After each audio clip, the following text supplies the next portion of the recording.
All right. We're we're live. We're here. Andrew, We're we gaming, were we're just vibing. we were just talking to each other to figure out, is this caster duo going to work? Yeah. And it starts by, could we duo in Overwatch? And so yes, we could. we could, because you play ball and I play tracer. Historically a fantastic duo. You know, how long have you been playing? Oh, I've been playing ball since day one. I think there was Overwatch 1 no, ball? yeah, Oh my absolutely, gosh. absolutely. I mean, I am the definition of an old head, Andrew. Yeah, I'm a 6v6er. I'm all those This is things. wonderful news. Yeah. Me too. Me too. Perfect. Me too. Yeah, very good, very good. Now I'm excited. I mean, we're gonna get to maybe we'll get to see some ball today. Hopefully. Our first game is OSU versus Southeastern, and I don't think the odds of us seeing ball from OSU are super high, but maybe Southeastern will pull through with it. Pull it out. I'm excited for TU personally. I might be a course. bit biased in that Yeah. regard, but Yeah. the Nebula ball is a true delight. I think we got to see. I got the pleasure of getting to cast OSU versus TU just a couple Very of weeks nice. ago, and I remember seeing Nebula. Man, I'm trying to remember if they pulled out the ball. Maybe some Winston was played? Yeah. Yeah. Most definitely. Yeah. Okay. Yeah. So I'm definitely looking forward to seeing the TU matches today. Hell But it's going to start with OSU versus Southeastern, and yeah, this is going to be a good match. I mean, wrecking ball. Of course, we want to see some of that. What else are you looking for in a collegiate LAN experience? What are you looking for in terms? There needs to be a little bit of banter between players. Okay, Just a little Perfect. bit. I love where our So heads maybe are. like a couple counter picks, a couple counter bans, just spice things up. Okay, I like that. Yeah, as soon as they now you're actually might have doomed TU because everybody's just heard that Nebula might pull out the ball, and so you're gonna get And they're gonna get ball banned. ban. It's over. It could It's happen. Over. TU's cooked. That could be it. We just pack it up. I'm really interested to see them all run it down. It'll be quite possibly the most entertaining thing of the week. Yeah, no, I think it could be good. I'm excited for all the matches. Realistically, I mean, as a previous collegiate player myself, I played for OSU back in the day. Yeah, I know, old head. I told you, right? But these lands. What's your tag? Your favorite 22. I know you. Oh my gosh, that is funny. That is good. I'm good. Yeah, good to meet you. I played against you twice like 2 years ago. All right, this is I love that this is No, that's happening fine. live. I love that everybody's like, yeah. this is how genuine things happen at the Contender Esports LAN, fellas. That's great. Yeah, no, fantastic. that's wild. So we went from playing against each other on LAN, casting with each other on LAN, and hopefully, man, that OSU versus TU game today, that's going to be a fun one to watch. Very for spicy. sure. It looks like we are getting into game. Oh my gosh, first game, Lijiang Tower. Yeah, this is going to be good. Lijiang Tower, right? And so Lijiang, to me, it's a map that has all sorts of shenanigans enabled, right? I mean, you could do ridiculous things. Sometimes as a coach, when we're loading into Lijiang, I'm like, dang it, as I have no idea what I'm going to expect, right? What the heck is about to happen? They could run ball, they could run Winston, And the Symmetra, the Sim random TPs. Symmetra And we're on plays, right? we're on Night Market, it looks It like. looks like, Yeah. it looks like Night Market. So So we might be seeing TPs out from both teams here. yeah, I'm excited to see what the players are going to be locking in, and then getting a little bit of an idea of how much of the quote unquote meta are we sticking to. I mean, the OWCS finals weren't that long ago, and so we'll have some idea of what is being played at the highest level. And the support lines are pretty interesting to me. I mean, you have so much utility in the support roster right now. I'm not surprised to see the Juno. It looks like both teams locking into a Juno here. OSU's running the Reinhardt, bringing out a Venture as well. Both teams looking to rush point as soon as possible. Yeah, that rush playstyle, very common, I will say, for these control maps, and it works well. Here's the initial rollout here. It looks Southeastern. like OSU didn't TP. No TP, but there was a TP from Southeastern. When I saw the Symmetra pick, I thought maybe they were going to hold it, not teleporting to the point, actually. Look at vibes on this off angle right now, Andrew. Contesting the point, making Southeastern turn their attention, and right now there's been no engagement. It's a Juno Malgo composition, but they're not on anything, and Malga's in the backline. Maybe this is the engage. Dark Fox finds the first elimination of the first game of the Contender Esports Fall LAN, and more eliminations are following in favor of Southeastern. Great engage there from Southeastern. Right onto the back line. The Reinhardt off the map as well. Like a quick reset. Yep, it did very good from OSU to just try to go back to the drawing board as quick as possible. Look at that, Inca versus Allocade. I'm gonna mispronounce. I'm gonna dyslexia call that Accolade. It's gonna happen. But Allocade versus Inca on this Tracer matchup is definitely something I'm gonna be looking out for. Right now, Southeastern on the defense. OSU trying to break through choke here. Looks like they're still on the Venture. Hopefully setting up an off angle. Great spacing from Southeastern here. It is, yeah. I mean, it's making it very difficult for OSU to make some sort of engagement happen. They have to push into this space somehow. They have the Reinhardt shield to help them sustain that poke, and they've done the coast rotation here. All the players kind of stacked up in this location. A little bit of a nade there coming through from King Wheezy. That was off the map. It's a pick. It's a pick for OSU. That could be the opening here that OSU needed. JLo follows up with a second one, and now OSU has the momentum. They're aggressively pushing onto the point, finding the eliminations, and unless something crazy happens, that's going to be a point flip for OSU. Very, very well played. Mauga off the map. Quick point flip. Looks like we're coming up on ults here from Southeastern, though.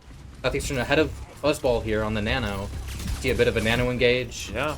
Absolutely. And, you know, I don't know if it's maybe a matter of the shield preventing the Ana from getting quite as much healing out during the poke phase because not as much damage is being taken. But either way, that Ana is the ability to look for. Unless Ink is able to pull out something with his pulse bomb early, we're going to see what the engagement tool is going to be from Southeastern. OSU opting to kite here, Andrew. They want to back to point, hoping to maybe bait out some of these cooldowns, find that opportunity to engage, but it's going to be Mauga finding that first engagement. He's nanoed in the backline. He finds one. Wheezy follows up with a second, and it's the support duo from Southeastern getting multiple eliminations in the kill feed and flipping the objective. That was very well played. Perfect time to engage. Looks like the Reinhardt from OSU got cut out trying to come back to feel his team. Very quick engage and setup from Southeastern there.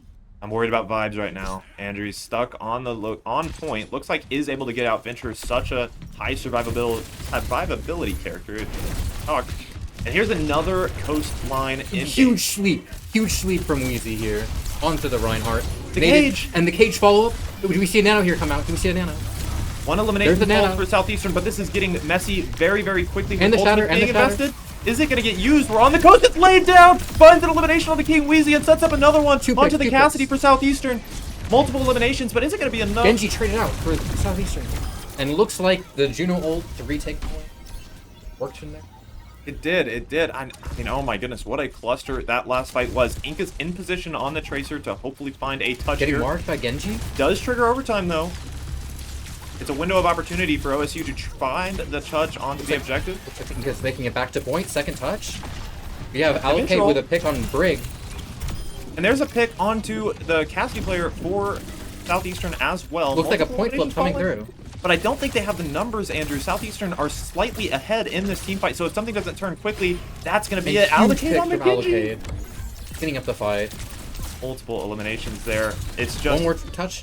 Touch from the Lucio. Looks like they're trying to stagger up point here, but looks like that should be touches for the round. Very interesting first round. Yeah, it is. I think, I mean, hey, I don't recall a match between these two teams in my knowledge. It's very possible that they played and I've missed it, but this might be the time where these two teams are figuring out each other's play style and trying to figure out how they're going to adapt and overcome. That's one of my favorite things about collegiate esports, Andrew, is these players are so capable and so experienced that they have the ability to make these adaptations mid-game. And so as we go into map 2, is there any particular adaptation that you're hoping to see from from OSU? Yeah. From OSU here, it looks like they're trying to stick with some sort of brawl composition. So switching over to the Ram, which does play a bit more aggressively into the Mauga. You can go for a bit more aggressive trades with your shield, can play around cage. A bit more go-in play style than the Reinhardt. So they should have more engagement potential on Southeastern's backline. Yeah, it's an interesting backline. The Ana Juno, I mean, that is a new one, right? I was so interested in the amount of, you know, sustain and the amount of utility that backline can provide. Look at the engage. Huge slam. Fluff Nuggets is not afraid of the engage, but was it overzealous? I think it may have been, Andrew. OSU kills 2. Inka bringing down the Ana while Mauga died as well. And they're getting a third elimination there. OSU with a very decisive engage. And so that win there was a victory for OSU, but I have to say it maybe was a miscalculation from Southeastern as well. We've seen incredible amounts of success with Fluff Nuggets running into the backline, getting incredible support from Wheezy, but I think that one might have just been, you know, onto the bridge. That's a hard geometry to try to get through. But this time the overextension comes from OSU's Inka, who was eliminated early. I really like the switch here from OSU onto the Lucio, though.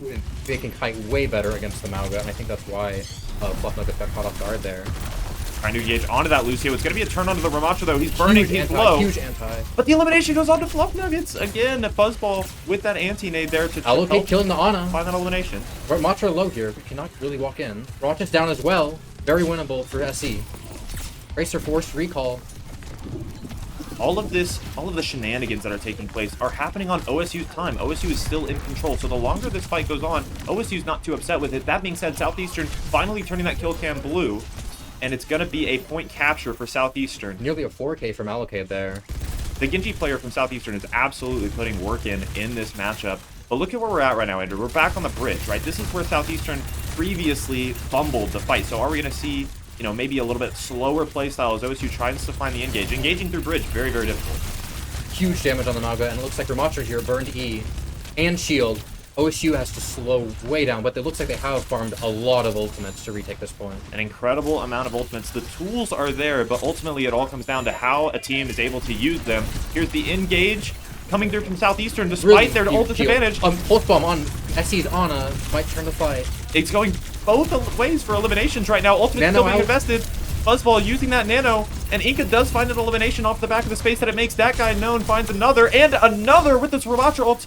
Allocate has been is a 3K. massive for DU, but is going to fall to that guy known there. And a 3K for that guy known. A fantastic play from OSU, but an expensive one. SE coming up on both support ultimates and Mauga ult this fight. Juno Ray. Is there a more powerful ability in the game? Ray is so strong as an ultimate. It's all about how Southeastern decides to use it. It's like we're slow approaching point here. Probably looking for a Ray to start the engage. There's the engage from Fluff Nuggets as well. Finding that slam. But getting antied. The nano is going to help with the damage reduction, but it may not be enough to keep this player alive. Fluff Nuggets using the cage to the best of his ability, and the eliminations are falling for Southeastern, who get multiple eliminations despite a good nade from Fuzzball. Very, very quick fight. SE forced 3 ultimates. Immediately, OSU was caught completely off guard. The beat was not enough to sustain all 3. Looks like OSU will have some tough time recapping this point. They have no ult economy. This is going to be tight. No ultimates really for either side, though, Andrew. So this is going to be really interesting as the teams kind of collide in a neutral fight situation. It's going to come down to those cooldown usages. And for Southeastern, it's the narrative has been these Mauga slams. How much value can we get off of Fluff Nuggets engagement? Weezy's pretty good at finding that value consistently, but it's vibes with the value for the first elimination onto Dark Fox. And now going in on the anti-Ana, huge anti on the Ana, forcing backline. Allocate kills one. Allocate coming up on Blade here. Both supports down. Huge Blade from Allocate. Looks like it's Ramatra and Tracer on the side of OSU. Huge stick. Pulse bomb. The Mauga player for Allocate Southeastern has Tracer. to die if this is going to be winnable for TU, but Allocate is killing everything. With the point flip coming through from OSU, that might allow for some huge stall here if they manage to get back the point. Kill on the Mauga. Finds with another elimination, but you have to kill Allocate. That is what this map 1 is telling us about Southeastern's roster. Allocate is able to get it done in these devolved team fights. Robotic Cat finds another elimination. Inca's eliminated as well, and I don't think there's another touch for OSU. It's Southeastern winning map 1. Oh, it's a great series. We saw a huge performance of the Genji there from SE, Allocate, consistently eliminating the backline of OSU. Yeah, I mean, realistically, Allocate got it done. There's no other way to describe this.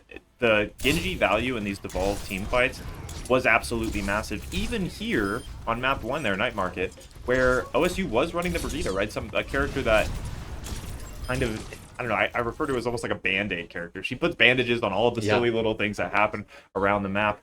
Allocate's still managing to find work. Yeah, absolutely. I mean, the Southeastern, they have just a lot of different things going for them that are heavy hitters in the team fights, right? They have the Mauga player going in, finding the slam. Yes. They have Weezy on the support on Ana, finding some good antis throughout that map. And then when that fight gets devolved, all you gotta do is look at the kill feed, and you'll see Allocate pop up at least once or twice. For a while there, on that second map, it looked like it was going in OSU's favor, but then 1 or 2 team fights, and that really quick point fight where they used all 3 ultimates, secured it immediately, and OSU had to invest the beat to try to save it. Yeah. But because of the quickness of the fight and how quickly they got point flipped, they only had 1 fight after that. Yeah, reliving that fight in my head, I'm actually surprised that OSU didn't come out on top, and there's a couple of different times that they didn't come out on top. When Fluff Nuggets on the Mauga hits that full engage onto the backline, I feel like OSU does a decent job of sustaining that initial push, right? But the challenge is coming from where they're at after that point. They use so many tools to try to stay alive at that point that ultimately Southeastern just kind of wins that battle of attrition. Just immense pressure coming out from the Mauga, forcing As you said, so many resources from OSU, no way to recover after those engages. Yeah. Yeah, Really fast couple first maps, but it looks like we might have a series on our hands. OSU put up a good fight there. and it looks like that might be King's Row for our next map, which, I mean, that's an exciting That's going to be great for OSU's brawl style that we're Yeah. seeing here. Hopefully we see more of the Ryan or the Ramatra, Yeah. following up with the Lucio. And I think another interesting conversation to have here has to do with the hero bans. I did take a peek at the bans. We didn't talk about them, but the bans were there. And from OSU, it was a JQ ban. And then from Southeastern, it was a Freya ban, I believe. So Yeah, that makes sense. That character, oh my gosh. Yeah. So, I mean, where are you at for bans going into King's Row? Is there something that Southeastern needs to be looking to counter? I would say that since this is such a brawl-heavy map, and we saw that even on a more like dive-oriented map, that OSU still forced a brawl comp, that Southeastern can be expecting OSU to play a more brawl comp here. So I'd be looking for a ban on the Ramatra potentially, or brawl support. So ban on Lucio, ban on Baptiste, or anything to support the brawl in the DPS line, maybe a Meg ban, cast ban. And then from the side of OSU here, I would highly recommend Aura ban from them. Anything to keep their brawl active on this map. Gotcha. Yeah, and that's kind of interesting because we don't know. I don't know personally if Southeastern has those sorts of heavy spam compositions that run things like a Pharah or a Ball. Or that stuff that's really disruptive, right? So interesting. Definitely going to play to those play styles. I don't know. I think that Southeastern might come out with an Ana ban. I have a hunch, right? Because that was the Ana tools, the nade and the sleep dart were putting in a lot of work to negate the value of those Mauga engages. And so I wouldn't be surprised if Southeastern, just trying to extend the lead that they currently have, come up with something like that. Makes a perfect sense, yeah. And then I have inside information that I know Buzzball is just cracked out on Ana. So well, there you go. So I know, but the versatile player for sure going to be able to pick up on this and other things. A star that I want to point out from OSU, because obviously OSU didn't find the map win there, but Vibes was finding eliminations, right? I mean, even in those incredibly devolved team fights, I mean, he was doing the same sort of thing that we're talking about Allocate being able to do fights, where suddenly things look lost, and then Vibes gets one, Vibes gets two. It was a small amount of data that we got to watch in just that one map of Lijiang, but I think we're going to be seeing more. Very nice. We got a couple players to keep our eyes on here. Looks like we're entering into King's Row. King's Row. I mean, I tell you, it's one of my favorite maps. I might have said this at the last time I cast. I bring it up every opportunity I get, Andrew. But if my knowledge is correct, and this is my own little 22 fact here, King's Row, the only map to have such geometry, there's a single piece of high ground that extends all the way from point 1 to point 3. And it barely gets to point 3, but you know what, Andrew? It counts. It counts. If you follow it down the stairs a little bit, right into point 3. Right into point 3. One single piece of high ground. And I never quite put that together. Exactly. Isn't that interesting? Yeah. Yeah, I love the creative rotations that you're able to have in what otherwise seems like such a one-dimensional map. Like, I mean, it seems like we were going to run it down on Brawl. Hopefully we can check out what these teams are on here. Let's check it out. Southeastern OSU. OSU on the Diva. Looks like we're coming out with a bit more of a dive here from OSU. Completely disregard what I just said previously. But do you see the Bat ban here? Probably SC expecting them to walk out on some sort of brawl comp. That is an interesting one. And OSU banning the Genji from Allocate after that performance. Yeah, Inca versus Allocate in that first round on the Tracer felt like a very fair matchup. We saw both players getting a lot of value, but Allocate started to have that edge switching over to the Genji. We look like we're switching over to a brawl comp from OSU. We're using the Juno for speed here. Vibes is on the Widowmaker as well. Oh man. Bang Widow looks like he grappled top, looking for an early opening pick here against SE. King Weezy getting low. No, Widow, not a brawl character, but if you're going to enable your team to brawl 5 versus 4 or 4 versus 4, suddenly pretty viable, I think. So we'll have to see if that value is going to fall through. Looks like an early engage on Fluff Nuggets, but Fluff Nuggets goes down. I mean, the eyes that Fluff Nuggets has, is very aware of when a player is low and does not hesitate Looks like the to engage on those. On that guy, unknown. That guy known. He's not unknown. Don't make that mistake. He's going to be very known. He's very, very known. That guy known. The poster of OSU. Looks like Dark Fox is trying to stage really early here in the mini. Nipping out Allocate on that Tracer flank. I was a little bit worried about that for the side of OSU. Here's the engage, right? Trying to develop some angles here. Actually opting all the way for this high right rotation. Completely high ground rotate. Avoids the Mauga engage. It looks like Tracer's here. Vibes looking to make it out. Five. Pretty smart play from Southeastern here to do their best to disrupt this rotation. And look at OSU. They're kind of stuck, right? I mean, they're stuck here just taking damage, trading damage, and they do have strong poke tools out of a Sojourn, out of a Widowmaker, but right now nothing is falling, and realistically the HP trade is going in favor of Southeastern. OSU committing to this rotation, doing what high ground very effectively. Vibes goes down though to the Wheezy Ana. Ana finding a huge opening pick here, and a really good sleep on their tank. Here's the engage from Fluffy into the back line. Amazing engage. Looks like a double kill from Fluffy. Fluff Nuggets right into the back line, and I'm telling you, this Malga has no hesitation. There's none. As soon as any window of opportunity opens up, it doesn't matter how large it is, Fluff Nuggets is going in. Now, sometimes it's kind of funny because he immediately gets traded back, but very rarely does he walk away without at least one elimination. And the tempo he gets from engaging so quickly has allowed his team to fight even when he goes down. Vibe swapping over to the Mei here, a further investment into the Brawl characteristic, but the issue that's happening for OSU right now is their sustain. They are getting feathered down by these pre-fight, poke-fight situations. Vibes with a nice shot on the Ana. Huge shots from Vibes here. Wall coming up in 2 seconds. Looks like we wall off the High Noon coming through from SE. High Noon is still being held. Inca finds drops. a pick on Inca, and the back line gets taken out from OSU. This might just be a little bit of a stagger here onto Vibes. Gonna find that elimination. OSU suddenly faced with a minute and a half. Now they have incredible tools for taking this space. Think about the power that something like a Nano Ramatra has running it down. But my issue, Andrew, is Southeastern. They're so spread out. They are using every inch of this King's Row map, and it makes it so incredibly difficult for OSU to actually get onto any of their targets. It looks like Allocate finds an opening pick on Inca here. That is huge. The off angle completely removed for the side of OSU. We might see some ultimates coming out very soon. Nano on Ramatra to start the fight. Nano back on Mauga. Looks like a freeze on Mauga here. Vibes down though. Mauga traded out. Looks like we're walking with Ramatra. And we can find the kill on Cass. It looks like OSU is prevailing in this fight. And it cost them the Ray. I mean, how many fights do you see Ray use where they lose? I mean, it's such a powerful ultimate. J-Lo really opening the door with that one there. And Fuzzball with the Nano, right? So, I mean, support ultimates, almost, I mean, generally some of the most powerful ultimates in the game, right? So OSU able to get it done on the back of some well-timed support ultimates there. It's expensive, but you got to cap that point. Very, very well played from the side of OSU. Looks like Cage and SE used everything there, so we might be able to get some good progress here. Allocate chasing down Inca. This is sketchy. Now Inca's no recall in the backline as OSU is looking to engage, right? That is... And we still have Ramatra from the side of OSU. It's true. Oh, Inca gets killed. Inca gets Allocate killed. getting it again. That elimination onto Inca here. Allocate is just running this left side of the map right now, Andrew. Really denying any additional rotation options from OSU, who now are going to be in a bit of a pickle. I mean, look at this choke point. This is one of the timeless difficult chokes to Huge pass wall through. coming from OSU though, but it looks like Fluff Nuggets manages to get out. The rare backline dive from Fluff Nuggets.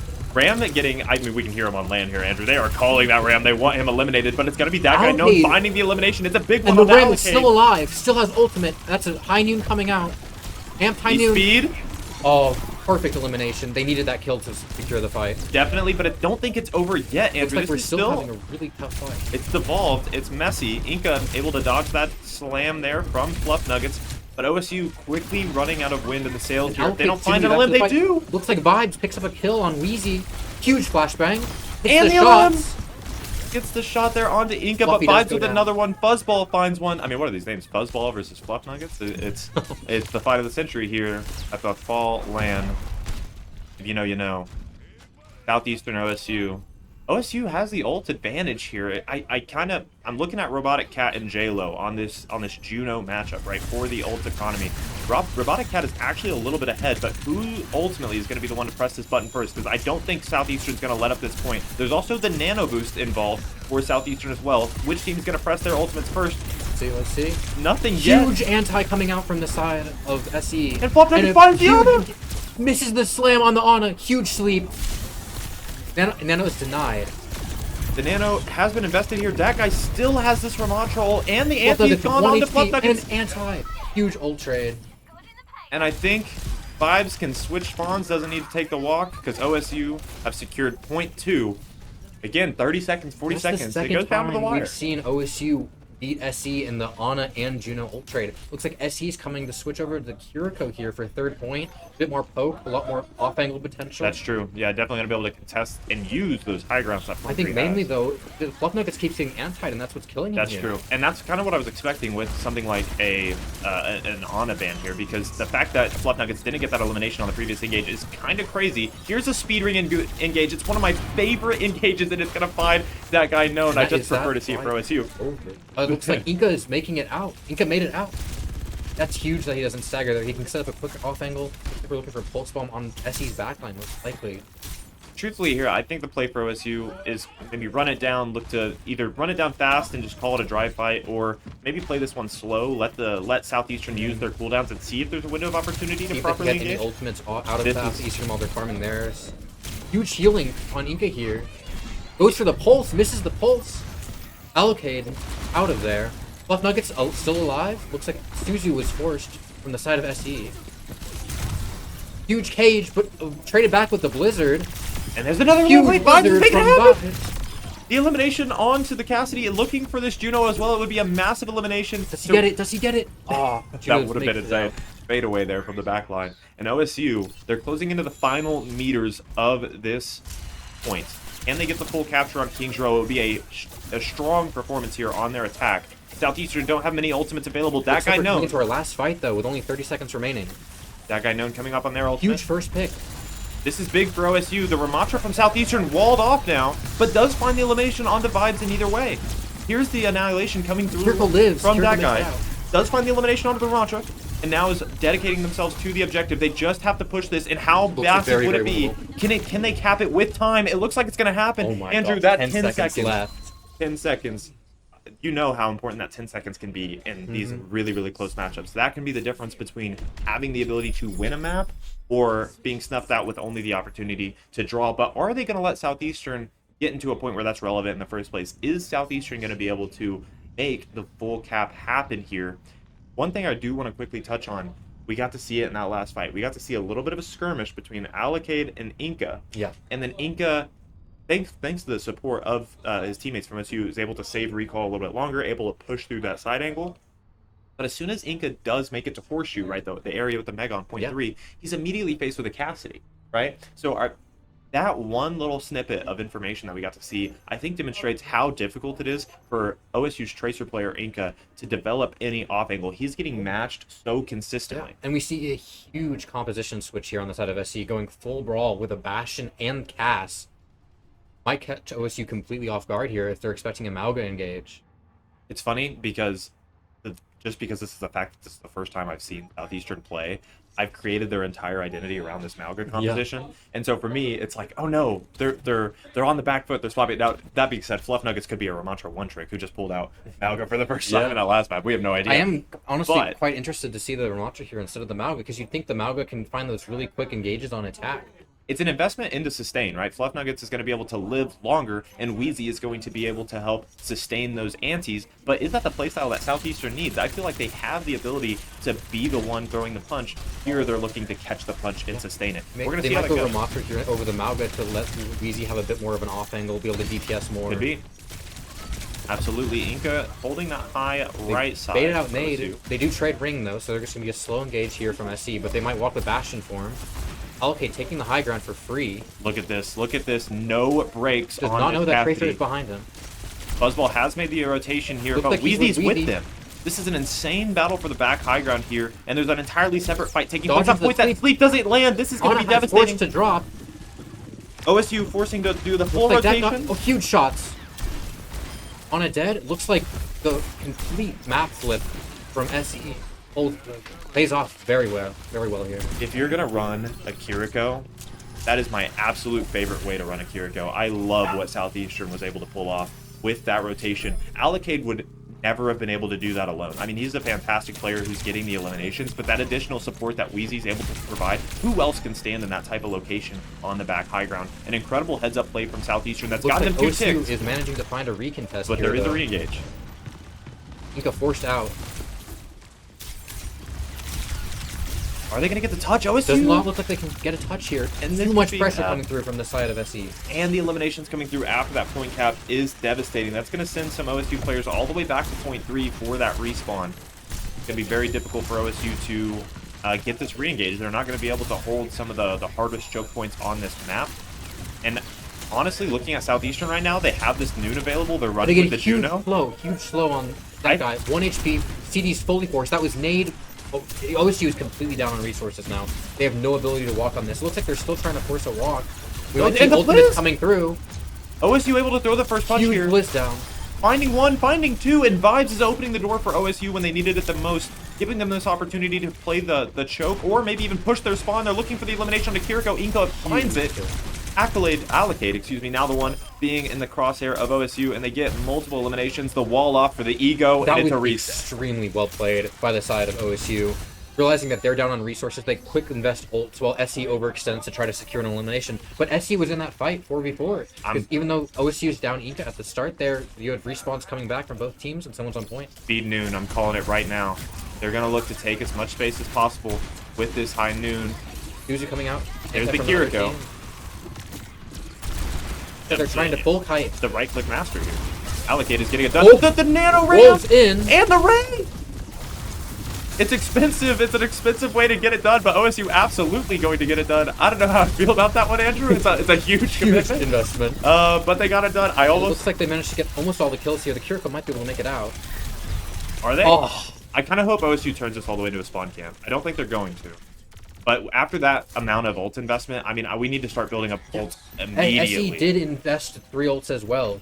That's true. That is a good point. Both support ults used on both sides. The tank ult used on both sides. So OSU comes up and top. Looks like they're coming high ground this time. We might see a really, really fast engage here with, like you said earlier, maybe a speed high Noon. Yeah, Get a lot of space. I was surprised we didn't see that earlier. Allocate and Southeastern, they seem to really like that play. Fuzzball with a little bit of a nade. I like just prolonging the amount of time it takes to engage, right? Are they gonna try to walk down long into heavy poke?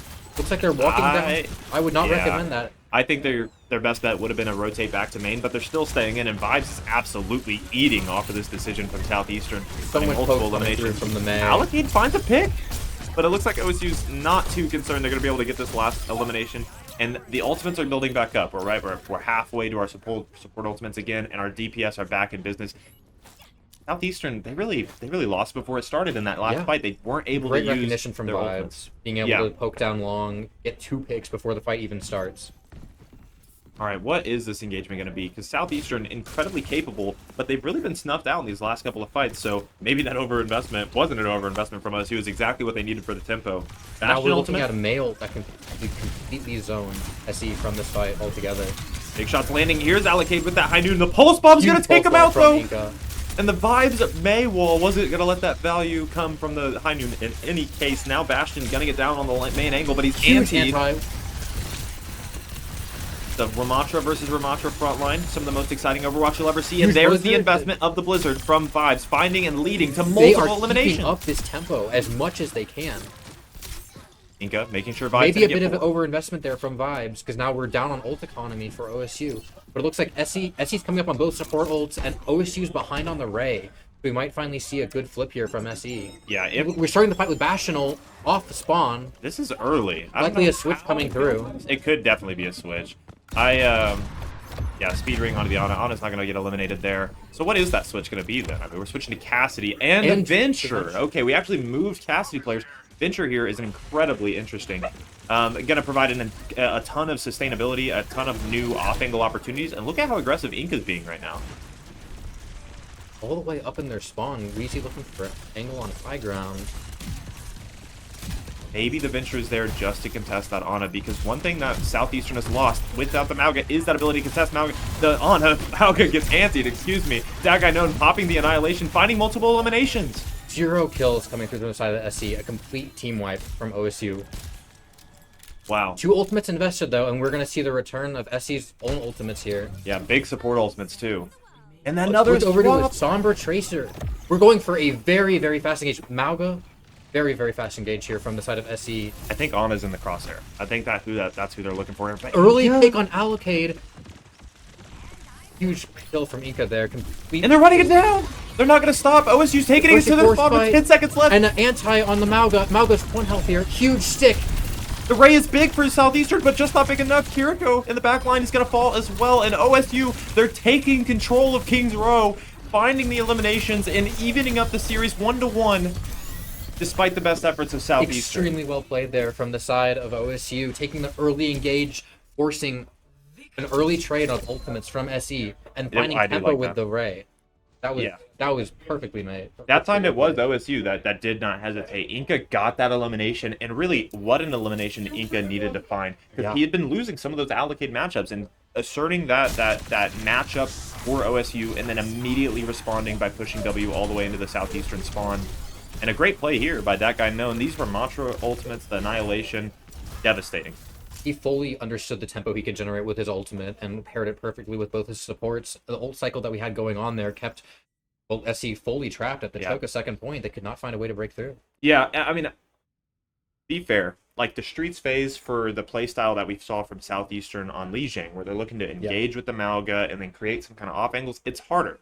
Kings Row, it's more congested. You're playing against a Ramatra. It's going to be harder to pull that off. I don't know. Is it just me, or did it feel like Southeastern was making a lot of swaps going into a game where they had the advantage? They were winning. They had the idea there, correct. Maybe they lost a bit of like mental tempo when they got full capped. But I mean, they held them really well the entire map. They should have stuck to their guns, stick on the Mauga comp, come out swinging, and then you can swing into second with full advantage. Burning so much time on first point really lost them a lot of like late game time. Yeah. I mean, I want to see map 3. I mean, we get to see map 3. I'm super excited for that. I love that. But I hope that we get to see Southeastern return on the Mauga. Don't get me wrong. I'm still rooting for OSU. I'm an OSU alum. I want to see them go all the way. But I would like to see a close match here from Southeastern. I want to see Southeastern play their game. And I don't feel like they got to do that as much on Kings Row. That being said, I also think Southeastern gets the Coach Persley Award for most entertaining play of the entire LAN today. All the matches we've seen today. Having that Cassidy Kiriko off angle was my favorite thing that we've seen. That was such a good play. Opened up first point right away. Any standout plays for you in that game? Is that one? Well, honestly, there were quite a few. I would personally say my favorite was, although it was a failed attempt, going for the stick on the enemy tracer is always a delight. Yeah, that is true. And you win the mental battle there, because then you're in other tracer's head, and they're like, oh my gosh, he just tried to stick me? Yeah. And then Ika comes through in the end and finds the first pick on allocated in that late fight, or last fight. How massive that was. I think was a period to the sentence that was Kings Row. The Genji ban really maybe doing some trouble there. If you like, we saw them switching around characters a lot at the end there, could not find the pick. Right. Genji could have allowed them to open that up. A fantastic point, because they should have access to Genji now, right? Now going into game 3, they'll have that. They can't ban a character 2 maps in a row. Is that correct? Okay, fantastic. So Southeastern maybe going to be able to have that extra kicking power, and maybe that Genji is almost a keystone. It puts the pieces together of a Wheezy on a backline and a Fluff Nuggets Mauga frontline. Maybe that's what they need. Do we have a map? Missed the map. We're going back into Kings Row. They're running it back. I'm not mad, we love to get a rematch going here. I think that's going to be reset here pretty quickly, so we'll see what map we're going into. No, it's good. So, I mean, I wish I was more familiar with the map format today. I don't know if we're going to a flashpoint or an escort or a push. Looks like a push. Runasapi. What do you think of Runasapi? Actually, let me hear your takes on the push game mode altogether. Well, okay, so I coach high school esports, yes, which is a little bit different than collegiate esports. And there is a very funny observation I have about push and even escort maps. The mobile objectives, they can just, if you're not really clean, it kind of messes you up. And it's a silly thing to get messed up on, but it does happen. I don't think that's going to be a problem for these collegiate players. My view of this map changed watching some of the OWCS matches in recent history, because I mean, they utilize every part of that neutral area, the first starting position of the bot. They set up so many different angles, and sometimes those fights just go on and on and on and on, each team waiting for a mistake to be made. And so if Southeastern and OSU, if they don't make those mistakes, we might find those similar situations here. I'm really looking to see what both teams are running here. Okay, well, we could have predicted the Mauga from the side of SC. It's the bread and butter. OSU is running it back on the Ramatra. We're seeing very familiar comps here. Vibes looks like to be to the Sojourn. Yeah, okay. I mean, OSU knows this is coming. back in play. And look at the May ban from Southeastern. They who are not interested in seeing Vibes lock that Mei again. It did find so much value. OSU shutting out a win stack. I'm surprised we haven't seen a Malga ban. Yeah, I feel like a Malga ban here would have really opened up the tempo for their map, because then you're forcing their Ramattra here. Yeah. From the side of SE. This is gonna be very, very interesting, because I think this is Southeastern's bread and butter. The way that these different points, Fluff Nuggets, Allocate, and King Wheezy work together is just so incredibly devastating for any Especially team on a on the map other like side. this. Runasapi is so open, you can look for Malga engages on nearly every single choke. I don't know about this amount of damage that guy That is guy taking right now. completely forced out. And look at the amount Fluff of Nugget's space. still sitting on both of his cooldowns. It's primary fire. That's all that Southeastern needs to take the initial space here. And Allocate is going to find that first elimination on the Two Ika kills Bacon on Genji.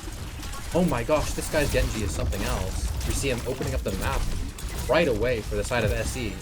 I don't think Fluff Nuggets used an ability. I think he got to sit on the front line. He just chilled. And primary fire, and that is good. That I is mean, some really good patience it's from him. discipline, and it's understanding what the win conditions Seeing the of fight are. cast, the Ana from the side of OSU, the Ram slow. Look at this. So much to blow him up. Look at the initial positioning here that Southeastern has taken. They're very aware of the win conditions that they're playing for. They want to... Oh my gosh, look at the rotation from Fluff Nuggets. He's practically in the back line, and Allocate finds the elimination. I mean, this is the definition of proactive Overwatch taking place from Southeastern right now, and it's really putting OSU on the back foot as point one is getting capped. Or checkpoint one, however you prefer to language that one. Huge shots on the cast here. Cast should go down, and that's just wide opening the map up for SE. That was an amazing rotate from there, all the way around, find an early pick on the Tracer, getting caught off guard, trying to mark the off angle. I think we missed a substitute. I think Spacemaker is a different DPS player. Is that correct? I believe we had I forget his name, but I know it was. There's been too many names I've had to learn. I'm gonna be so. We're on the fly here, but maybe Spacemaker here on the He's cast. generating a lot of space, from what I can Generating tell. the space, making the Huge- space. Fluff Nuggets does get That was taken a down. huge flashbang from Vibes, preventing the Malga from leaving. And the nade, that nade land, almost landing onto King Wheezy there. The Hail Mary nade there. Are we from looking Buzzball. for some sort of an ultimate? I have to imagine that Swag from Loftus, shout out. I have to imagine that that Southeastern's looking for the full reset here. Something to go with this from one. Southeastern gets picked here, we're gonna be True. looks like Fluff Nuggets is back though. Cardiac overdrive. Not quite finding the value. In fact, it's OSU finding the value. Oh The my DPS gosh. players find two here. Ika with one and Vibes with another. And there's another elimination. Oh, Spacemaker returns one. Huge pick though. That's gonna be their Juno ult. But Juno does get back fairly fast, Yeah. I suppose, with the ring. And OSU finally starting to tick past that starting position, right? Taking some space of their own. The question is, two boxers standing in the ring right now, Southeastern and OSU, who's going to throw the first punch? Who is going to use their Ray first? And who's going to pair what with it? A Ramattra Ray from OSU could be devastating, but the same could be said about the power of combining Allocate's Blade with Robotic Cat's Juno Ray here. It's going to be interesting what tools are going to a use. zoning ult from the side of OSU, trying to prevent Allocate's Blade getting a value. Almost like high noon here to start this. There's the engage with the Blade actually Looks going like they in. go first. Looking to find the elimination. J-Lo Finds is an going to early fall. elimination. Make it two, make it Huge three! 3K. Oh my gosh. Went first, opened up the fight entirely. And they saved Ray, Andrew. They were able to save Robotic Cat's ultimate here. Definitely an ultimate advantage from OSU. But even if this is a neutral fight and Southeastern's able to win in OSU's territory, at the expense of a couple of OSU ultimates, that could be massive. Not agree more. OSU here now with the ideally starting the fight with some ultimate here. SC seeming to take a similar angle to the first time, completely denying any poke from the side of OSU. Looks like SC wants OSU to walk in, leaving the bot unpushed. Vibes on the noon. Inca on the Good nade, slowing down. Oh, is that a flank we see coming out from? Oh my gosh. Oh, that was ultimate from Facemaker, taking out that guy known. Return high noon from Vibes. Huge sleep from King Wheezy. That Ana was on the top ropes, Andrew. That Ana walked it down into that high noon space, found the elimination. Inca does get a return Allocate pick. though. Oh my gosh. Wow. That was really well played from the side of SC. I couldn't keep up with that fight. Looked like quick engage from Fluff Nuggets and Allocate, taking out the remaining players of OSU, and now we're down to near last fight territory. It's a little bit unfortunate that OSU has not been able to use this Juno ult in two fights. They've lost two fights sitting on this Juno ult, and I want to see J-Lo show us some confidence here, open it up for the team, especially running it down with something like that guy Known's Ramatra ultimate here. It could be big for OSU, and there is time on the clock, but this is a tall order to fill. Allocate's taking out Vibes with the most stylish engage I've seen all day. And we see Space Maker with the switch over to the Venture here. And that's just a complete wipe from the side of SC.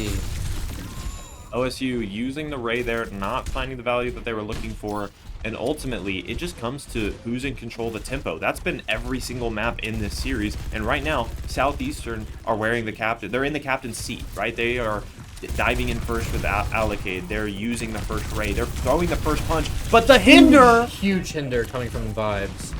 Opening up the fight. Is Allocate going to be able to turn this run around for Southeastern? I have to imagine you just like cut your SE is losses trying here. to fight as much as possible. Does Space Maker make it out? On the Venture, I He's think this is making going to be a a huge amount of stagger. space. A He kill! is, and a kill coming through. And a trade. But I think that is still going to be at the benefit of OSU here. SE might be able to play really fast here now. They do have the That spawn Inca advantage. is dead. They do have the spawn advantage. Cart's running away from Inca there. And Inca has that ultimate that's so critical here. But what if OSU just presses Q? What if they just run it down with Annihilation Nano? That could be the win condition. They see the opponents. Everybody's close. Is it Allocate or is it that guy Known? Who's going to be the first to press their ultimate? That's flashbang wasted from Vibes Allocate here. Nano. The Blade. Quick engage. Blade finds 1, 2. A high noon from Vibes got canceled. And Allocate finding 3 with that Blade there. Nano Blade. I mean, we're taking it back to the good old days of Overwatch here. Running Nano Blade in the big 2025. Seems to be paying off very well for the side of SC. And we see them going on this wide flank again. Staging perfectly for the 4th time this map. Yeah. See if Allocate can get another early pick here. Allocate has opened up this point 3 times now with 3 early picks. Waiting to see what the engage tool is going to be. They do sniff out, but Allocate it's anti. flex nade. 3 anti for the Genji player. The Cage is getting invested. Space Maker's taking advantage of the Allocate space his kills teammates 2. make. Inca's Huge dangerously shot. low. Got 1 HP here.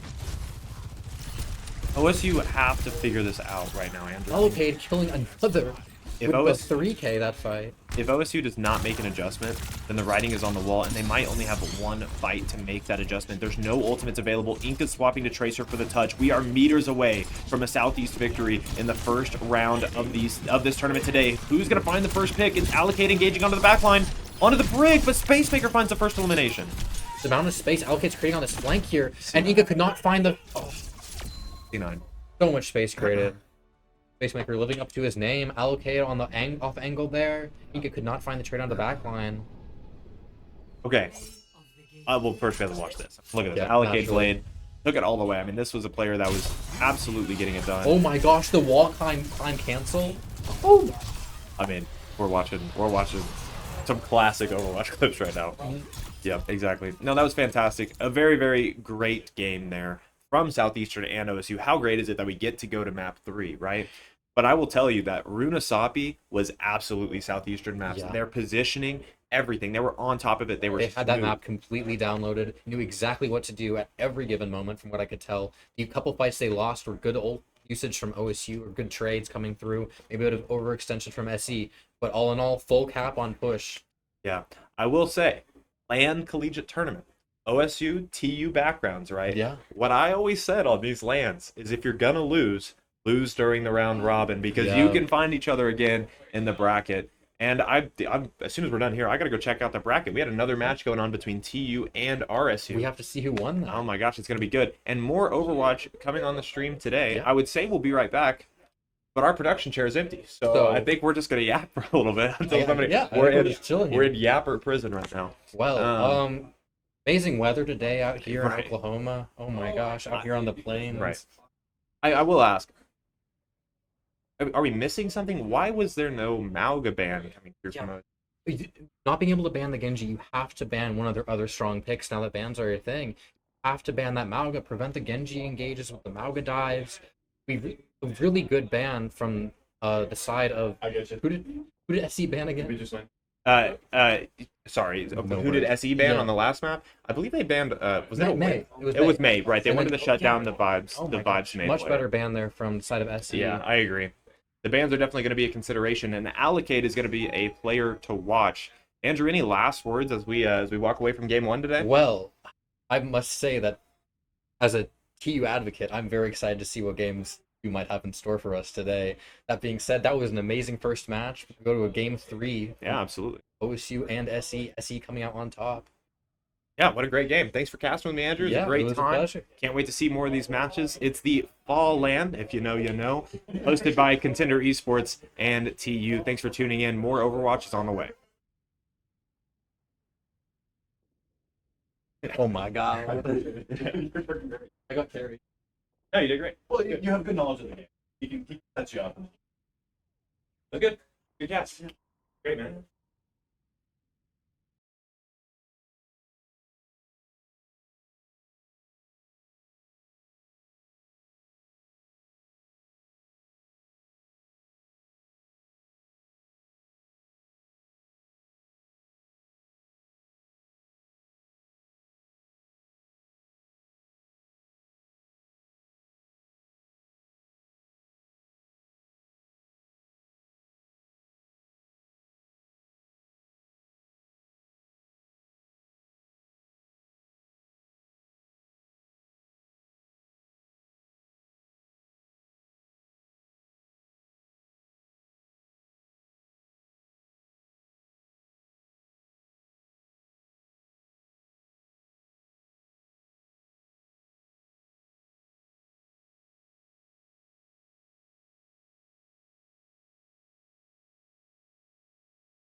Run it back. And you are very excited for this match. Yo. What's going on? Why are you so Well, excited?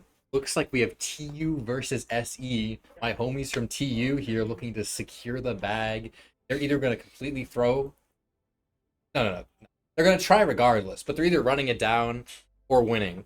I guess we'll see. Yeah, no, it's gonna be a good time. I'm excited to see this match. I got to see TU at this iteration of TU's roster play just a couple of weeks ago, so I have some idea of what sort of play style they're working with. And obviously, you're very well known and well familiar. I am. You are well known. Thank you. Very popular, Andrew here. Thank you for casting with me today. No, Wyatt over here, VG. But Southeastern are our counterpart for this game. So we just got to see them, right? We have a ton of information. The storyline's already developing, and I think we know what composition they're looking to come out Looks on. like we're going to be following Southeast throughout this tournament. Right. So what does that mean for TU? Do you think that TU going into this game one, they're looking to play what they typically play their strengths, or do they have any information about what Southeastern's playing, and maybe they look to counterpick? I really don't know if TU has any information on Southeastern. So it might be a bit of figuring out what to ban after this first map from the side of TU. Right. I don't know about the same in regard, in the reverse. I don't know if SC has any information on TU. The first fighting off again. Yeah. Really good gameplay here. This will be very exciting. And I will say, Andrew, we're going to get to go to Ilios, which might be my least favorite control map in the game. I'm an Ilios hater. How do you feel about Ilios? Well, personally, as a Tracer player, I quite like Ilios because there's a lot of really goofy angles you can do. And we see Tracers coming out from both teams. Yep. I don't know. It's like Ruins feels like an honest map. I think Well might have my record for the least honest map in the game of Overwatch. I agree with that. I quite like Lighthouse. I do like Lighthouse. It can be really hard to get the high grounds, contest high grounds, but if you have some way to force point, it can open up a lot of good gameplay here. Ruins. Tactical pause here, potentially coming in. Freya is not enabled. It looks like we're going to have to reset the code. We'll probably be returning back to the lobby here to reset Freya. That's kind of interesting, though. I wonder, is that TU having to advertise that, hey, we're playing Freya, by the way? Probably. I highly... Are they going to do it? I do think TU's going to pull out Freya here. The one and only T Shop has been quite invested in this character since release. Okay, very good. And I mean, it's one of those characters that has a high skill... Oh, and look at that, the tactical reset on what map here. We're going straight to the dishonesty from Well. Very, very good. But no, I mean, Freya as the character... It looks like we're going to the bottom of the well here. At the creativity here at the FalLAN. Well. Hold on. They weren't supposed to see that. Okay. All right, very good. Where was I even going with that? Freya, high skill character, high mobility character, high damage character, but it has that high skill ceiling, right? Yeah, we see the Winston coming out from the side of SE. This is probably different. in prediction of the Freya now. Winston playing very well into Freya, as well as Cass. So we're seeing a bit of a counter Freya comp here from the side of SE. Going to be very hard for T-Shop to get value, but T-Shop hopefully looking to hold top left. Put a lot of poke into SE's backline. Could allow for... I'm assuming we're seeing a switch here from Loftus over to some sort of flex DPS, allowing for some more space inside of TU. I agree with that. I'm really interested to see how these teams tackle this map. This map It's like Genji's from both clunky. teams. Yep. And what is this initial standpoint? It's going to be TU holding the high ground here. I really like this positioning from TU. They can do a lot with it, and they have the ability to set up this Freya angle and get poke. And look at Fluff Nuggets, the amount of damage that it's taking. It's very low here. Ring used as well from the side of SE. No longer able to engage with that.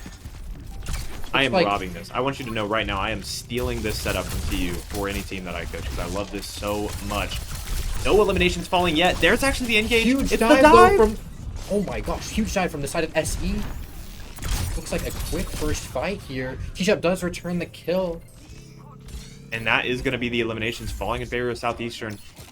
Man, that was an amazing I wasn't dive. expecting it. I mean, TU, they had a fortified position, and I really liked that the difference there between T-Shop on the Freya in the backline doing the damage, and Selfish Neb holding the front line and really extending the amount of poke that they're able to do onto this Winston and on a backline.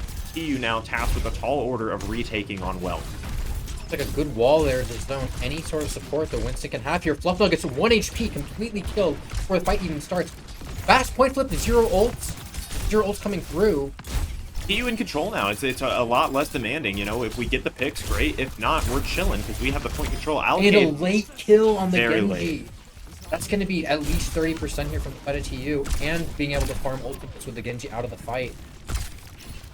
This is my first time getting to spectate at Freya too, so I'm really excited to see the jumping through the air and trying to land the shots. No ultimates available. It's interesting. It feels like we've seen so much Overwatch take place. King Weasley. Early bubble there from Fluff Nuggets, and a quick engage from Neb, trying to kill him. Looks like an ultimate use as well. The sustain there. You have to sustain these Southeastern dives. We're familiar with watching them on That's the the Honda kill. and it's On locked the in this Genji. Oh, huge shots here from Spacemaker, taking out the Lucio inside of TU. Gamer falling. Fluff Nuggets being forced out, but Neb falling very low. Yeah, but the thing about these hazards, I mean, it's just, you're so sustainable, you're so sturdy, and then you have a wall, you have extra geometry to create to protect yourself, you have a leap. You're such a difficult character to dislodge. Selfish Neb is making the engage. Spacemaker doing just that. Huge kill, 3 kills out, 2 kills from both teams. Looks like Juno going down on the side. SE is up in this fight. But the Ray is being invested as well from Southeastern. They are absolutely they're not beating. interested in losing. They are gonna close this one out. They're staggering, but Video they just gave TU 5% more. Yeah, on the video board. gamers doing the best there, living for as long as possible. And now it's Southeastern back in control, and quite dominantly so. They have the ult economy to take this 1 or 2 fight wins further as long as they play correctly. TU hasn't tall ordered here to try and TU take needs this to point. force a really quick fight here, get out ultimates from the side of SE in order to get 2 good fights. Looks like a quick engage. Beat in return, great beat in return. We're going fast on backline of SE here. Looks like the Genji from TU will be falling. Huge ult. Looks like they managed to dodge the hazard ult here. Eliminations falling both ways. Robotic Cat with the most recent one onto T-Shot. That's a lot of damage off the table for SE TU. seems to be an advantage here. They did commit Primal as well, though. And now, Fluff Nuggets showing us that absolutely not just a Malga player, getting incredible amounts of value on the We Winston now as have well. 0 ults on the side of SE, though, and we have 2 ults on the side of TU. We can go for a really clean Juno Blade here. See if Loftus can get a couple kills. I am definitely interested to see what Loftus is able to get done on this Blade. Very dangerously low for T-Shop. Not going to die, though. Win condition just needs to get set up. The challenge for TU is the amount of space that Southeastern is able to occupy. They can stand wherever they want. Going to be forced to be zoned for a bit here. T-Shop, or Loftus, excuse They look me. like they're setting not up yet a able to dive find on it. this Ana. They're going for the cast. Cast flanking around behind. There's an engage, a flash. That's Gonna a find the huge elimination. Loftus flash kill does from pull out the blade. Spacemaker. Well, no, this goes down. T-Shop's down as well, though, so it's not 2 all said and picks done for both TU. teams. Great shots landing from Spacemaker. Looks No like elimination SE has found. flipped the map on TU here. To their detriment.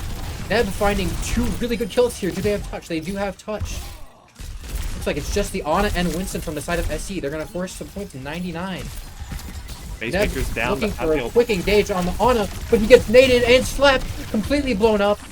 Loftus finds a pick, though, in return. TU definitely capable of shutting this map out. Allocating the backline is a threat to be reckoned with. Is going to get Taken dropped. down, the Winston low is in bubble, however.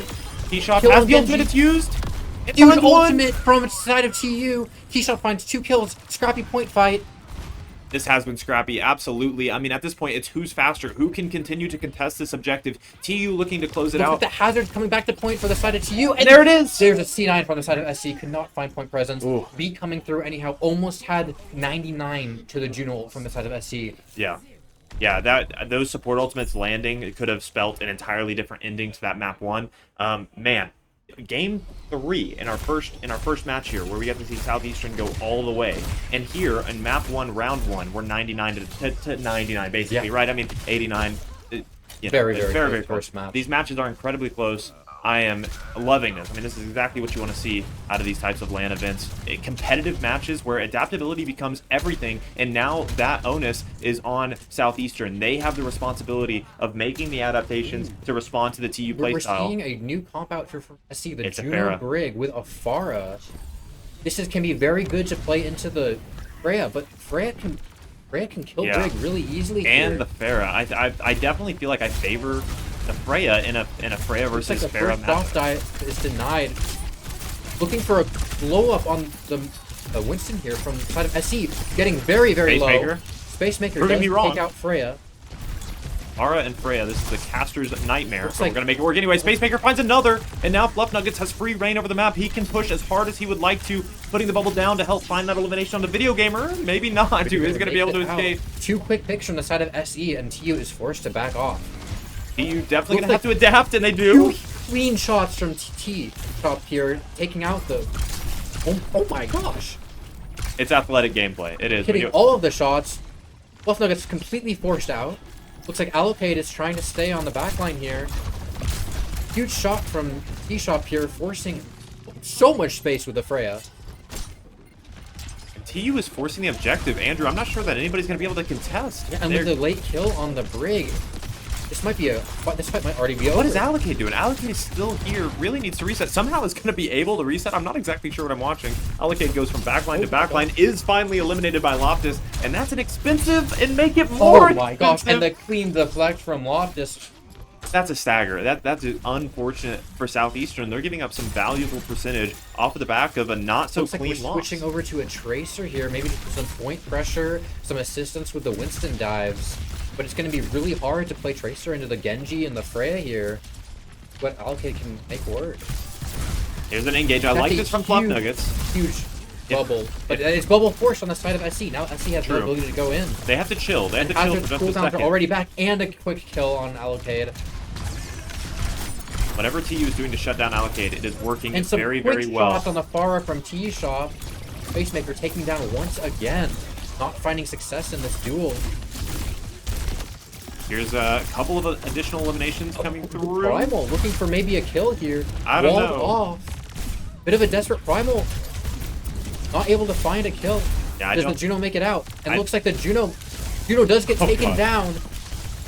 TU is just continuously running it down. They are absolutely fine with the game state that we've been forced into right now, where Southeastern isn't letting up. They're pushing and pushing and pushing, but TU have the map control. It doesn't matter to them if these fights take 10 days or 10 seconds. They're going to come out on top. And right now, Ash Southeastern... switch from the side of SE. Trying to figure out a counterswap to this Freya. Freya using the ultimate, finds the Juno as well, and the eliminations fall quickly after on the side of TU, who are ticking into the Allocate last getting percentages another here. touch here. Pulse bomb miss. And that should be mapped for TU. I do not believe SC has a touch. That is got to be it. I don't think anybody's going to touch on the side of Southeastern. Rig might be able to get touch here. Dies before touching. And that is the first map. Favor of TU. TU winning it here in the first one. A less convincing Lighthouse from Southeastern. Southeastern felt like they had plays, they had coordination, they had engagements. Let's get the game from the Juno. Pyroborn with the play here. Finds one, kicking, looking to find another one, keeping teammates alive all at the same time. Oh my gosh, the quick missile. The tracking. Great play from Spyroborn there. But ultimately, I was a little bit, it seemed like even though TU won that first round, Yeah. Southeastern was still kicking. They would still have that confidence. It was very close. And we kind of saw a King's Row from Southeastern, right? A King's Row versus OSU, where Southeastern felt pressured to make swaps. They felt pressured to react. And I feel like Southeastern is a team that is so capable of leading and not necessarily following these Allocate, games. they're switching over to the Tracer. I don't believe that was the right pick. Tracer's much harder to play into the Freya, much harder to play into the Juno. It's a very difficult map for Tracer. All you can really do is force point. Genji's much better to follow up on dives. T-Shop was playing so well. Yeah. Could not get dove. Absolutely. Much easier to dive the Freya on Lighthouse. A lot harder to get on Well, but a lot harder to get to the Freya on Lighthouse there. Staying alive, excellent backline of T Freya going. And Freya managing to find picks on the Pharah all throughout the game. Yeah. I mean, they were the Farah pick seemed like an opening great idea from Southeastern. They even used it to kind of knock TU on the back foot for a moment. But TU was so quick at adapting to what changes need to be made against the Farah playstyle, right? Obviously, Southeastern wants to poke a little bit more with that Farah. We can go fast. We can shut down the Farah directly. There's a lot of ways that you can play around it. And then beyond that, going into the later section of Lighthouse, Eastern just made some fundamental errors. It wasn't grouping up. It staggered. They got staggered late into that one fight, and they did not seem to be able to make a recovery. Yeah. So those are, of course, gameplay changes that we're hoping to see going to map 2, which I don't have yet. I'm excited to see. Are we going back to Kings Row? Where are we going?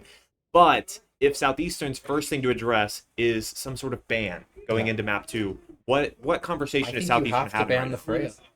Like we're going to Oh, Runasapi. Oh, right, because any game mode not yet played, of course. Yeah. So Runasapi, is this a surprise? I mean, Southeastern Runasapi, they got it done last. Ran a clinic on that map last time we saw them playing against OSU. TU is going to have to be on top of their game here to figure out how to break the Runasapi. Yeah. That Runasapi from Southeastern is incredible. So it's going to be really interesting, almost seeing them play on their home field, right? It looked like that was a map they were so confident in. But forgive me, Andrew, what were you saying with bans? Where are you thinking Southeastern needs to go with bans? I think they have to ban the Freya. Freya is an excellent pick on Runasapi. The True. angle that the really far angle that SC was seen rotating on, Right. Freya can poke that out around corners, set up quick explosions, set up a hazard dive exceptionally well. So it either has to be a hazard ban or a Freya ban here on Runasapi from the side of SE. In return, I do think that just getting an early ban on I don't know if TU's has any information on what SE might be running here, but because it is different. They ran the Winston. They ran the Winston, and I think Fluff Nuggets was incredibly capable on the Winston. But Malga definitely feels like home for that player. I mean, at least from our seats today, a ton of value on the Malga and a ton of synergy with Allocate on the Genji and King Wheezy on the Ana. Not being able to expect what SE is going to pull out on this map. I would highly recommend support ban from the side of TU to force a specific direction. Yeah, that definitely would be a good idea here. Copy. And so TU, from TU's perspective, Ilios for Southeastern, it was different characters, different comps. Are we gonna see compositional switches for TU? Do you think? Hazard is a staple to Runasapi for TU. It's a great pick on the map. All the little micro ledges that you can't quite get on Winston or Ramatra, you can access on Hazard. So the Hazard ban would probably be the worst ban that TU could here. But leaving Freya open in that regard means you can play a Winston, and then TU with Winston, Freya dial, and Runasapi. That can play really well into the Malga if you go fast enough. Kite out your backline with a Juno ring. We can see some really good both teams, depending on what they're running. Really excited to see what game this is for us. Oh, it's going to be a good one. I mean, TU, obviously, they were very busy in their match versus RSU, which TU did win their match versus RSU, right? Yeah. So there's our info. From what I've heard. Right, okay. So fantastic games taking place before this match as well. But, TU tasked with facing off against the Southeastern Runasapi. They didn't get to watch it on stream. This isn't a matchup that's specifically prepared for. And I think it is the way that Southeastern takes that proactive space. They like to push around ahead of the bot, right? Obviously, we can get somebody on bot. It's going to get there. But we're more concerned with winning the next fight. And so that's what's taking place for Southeastern. How does TU respond to that? That's going to be the key. If they can manage to kite out their backline, completely disregard the Malga engage, and if they only use ring to kite their Ana out, they're going to be able to go in really quick with the Freya poke, with the Hazard. Hazard has really low cooldowns, keep up a lot of space, a lot of tempo. You don't take too much poke. Looks like we're seeing a Farah ban and a Ramatra ban. Neb was on ball.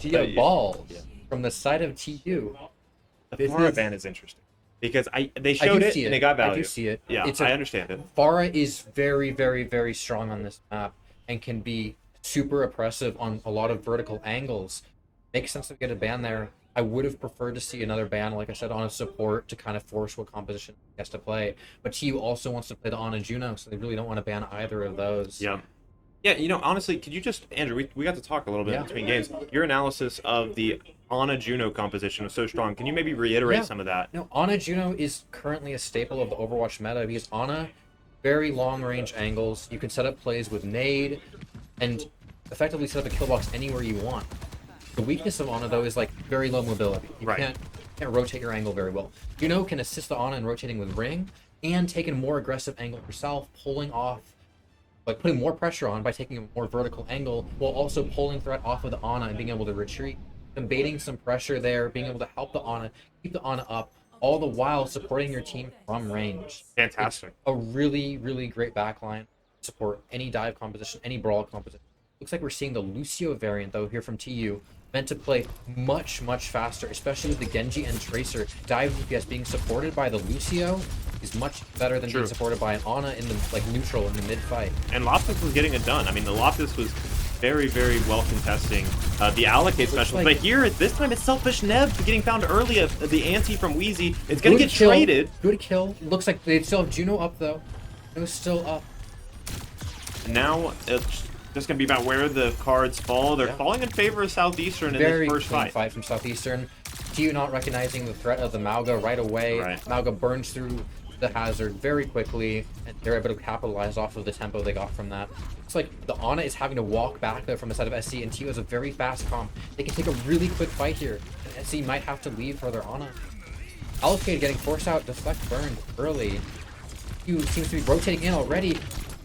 Not quite the engage that Allocate was looking for there. Selfish Neb trying to open this door for TU, who have a very hard corner to try to pass Very it, good right? nade. Bluff Nuggets. Bluff Nuggets is walled off here, having to run out. Has dropped Ice dead, again. but 2 kills from the side of TU. It might be enough. Maybe 3 that... kills from the side of TU, and it looks like Bluff Nuggets is doing their best to get out. Oh my gosh, huge slam on the Tracer. Loftus does find that elimination. So it's 2 consecutive fights where Southeastern is very obviously targeting Selfish Neb in these early fights. Now, in the first fight, they got it done so quickly that TU didn't pull out enough resources for that trade, right? But there, we saw such an investment from Southeastern onto Selfish Neb that there was nothing left for the rest of the players, and TU was able to take them out very, very confidently here. I think that's going to be something we continue to see. And now that Selfish Nebula is recognizing the tempo here, that he's the target, he's going to be able to play more around his block, play more around his wall, try to absorb as much resources as possible, and ultimately TU's hyper-aggressive dive will be able to get it done. Yeah, very quickly we are getting into the ultimate fights here with T-Shop having the pulse bomb available Burning here. so much Bluff Nuggets pressure here, just absorbing all of that damage. Allocate. A huge kill though. The Genji so low, just holding my breath to see if that elimination comes through. 3. Allocate with 3, Loftus with 1, but the Genji for Southeastern's coming up massive with a 4th. Give him the ace, and Bluff Nuggets will claim the 5th elimination. Yelling in the other room. I love LAN. Absolutely enjoy it. We love LAN. Love to see it. And look, Loftus 96, Allocate 95, the Genji Blades absolutely going to be coming out. But what tools do we have to support them? We've seen Southeastern get so much done with a classic Nano Blade combo. And it's going to be more of an investment from TU, right? I mean, are we going to invest a beat to help the Blade? Are we going to give it the Ray? We'll have to see as this fight is quickly breaking out. Fluff Nuggets, once again, catching a lot of the early pressure from Southeastern. Here's an engage onto the off angle, but that checkpoint's going to get capped. Oh my gosh. Beat. Huge Cage. A ton of cooldowns being invested here on the Selfish Nebula. Finally, the tank player from TU is going to fall, but is it too expensive for Southeastern? We're going to have to see where this next elimination falls. Spiralborn dropping dangerously low, and Fluff Nuggets finds the elimination. Loftus is down as well, and Southeastern turn a rough engagement into a confident team fight win. Very expensive fight, though. It looks like 2 ults, or 3 ults for 3 ults. However, one of those is on the side of TU, and it's already back up to 40%. SC is down on it in this fight, too. They're going to be able to get pressured out really early. King Wheezy, Allocate. Those are the players to watch right now. I'm expecting a Nano Blade in this next fight. Selfish Neb could do a ton of damage with this Hazard ultimate here, locking everybody down. Nothing like a Kiriko Bell to stop that. But who's going to press the ultimates first? Right now, Selfish Neb expecting the dive, and there's the lockdown. And Allocate deflects the ultimate, hitting Neb with it. Gets hit himself. 2 trades back from the side of TU. We're seeing an ultimate here. Not quite find the track on the Juno. Huge shot. Looks like SC cleaning up again. Oh my gosh. Team tracking from both players there. And there's going to be 4 another elimination. Yeah, an incredible live there from Spacemaker, just hoping not to stagger there. And we're getting into the last section of this map, right? Southeastern showing Runasapi, showing their map pick. They love it. Has switched over to the Mauga here. We'll be at a disadvantage, though, since they don't have an Ana. Very interesting situation at our hands here. T-Shop with an ultimate, but not many ultimates available beyond that. The Amalgam Mirror is going to be a new element to this game. Who takes that initial poke? But one side has the ante, and that ante is just going to be so beneficial. That's going to be a hard thing for Selfish Nebula to play against. A little bit of a poke. I mean, a lot of bit of poke, Andrew, and finally that elimination comes through. T-Shop found very quickly, and Genji is 1 health and antied.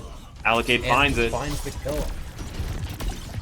Looks like TU is trying to kite out as much as possible. This is Overwatch. 2 Malgas. Also, it does go down, and Spyro manages to live.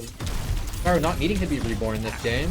My introduction to Sombra. I did not know Sombra was there until we see hacked across our screen. Just like very good recognition from T-Shop here. Picking the Sombra. Plays great into the entirety of SE's comp. And maybe that was the factor. Maybe that was the thing that finally led to TU taking what was really weird fight. I mean, a lot of poke, a lot of kite, a lot of re-engage. And ultimately, TU is able to come out and spot on top thanks to the spawn advantage that they're going to have there. Be available, but so many powerful ultimates coming up from Southeastern. we're gonna try to see like some sort of setup here from T-Top on this Sombra. Hopefully getting a good hack. There's Looks the like beat. Cage goes out first. The beat responds, but Good I don't know if beat's but enough. the Versus anti Cage. is huge, but both supports TU? down from the side of SE. I don't think Southeastern's out of it yet. Ultimate's still being invested from TU. That Ray's going to be powerful. Huge Ray from Spyro, keeping the fight alive. And T-Shop is going to get an additional elimination there. That was a great fight from the side of TU, investing both support ults, but countering 3 of SE ultimates here.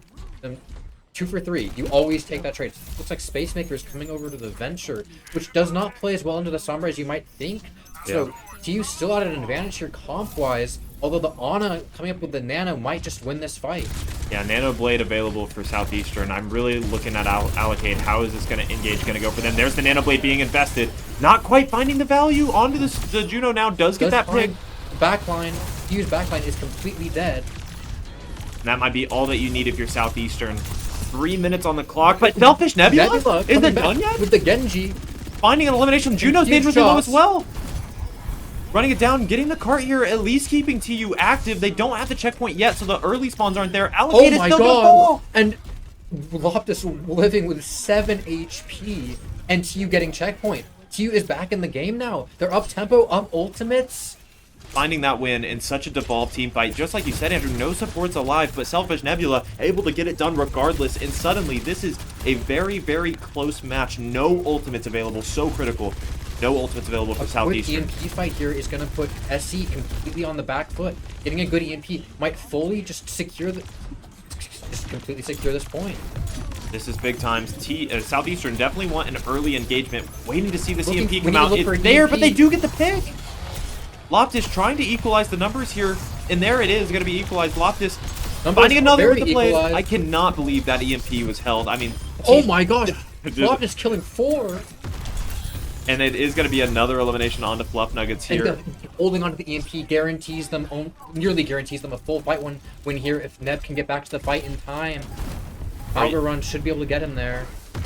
T-Shop just crazy enough it might work, holding the EMP suit through a clincher of a fight, but now they're one fight away from taking the lead in T-Shop. All eyes on them. Where is this EMP going to land? But first they have to deal with the Tracer in the backline. This could be devastating. The fight could end before it even starts, but it's going to do that for TU instead, who find the elimination. They're following up. They don't may even not need even the need the EMP. They don't even Looking need for a the hype on EMP. the Mauga here is great. Elimination Huge after kill on elimination. Venture there. And Falling. a perfect cardiac from Neb, keeping him in the fight.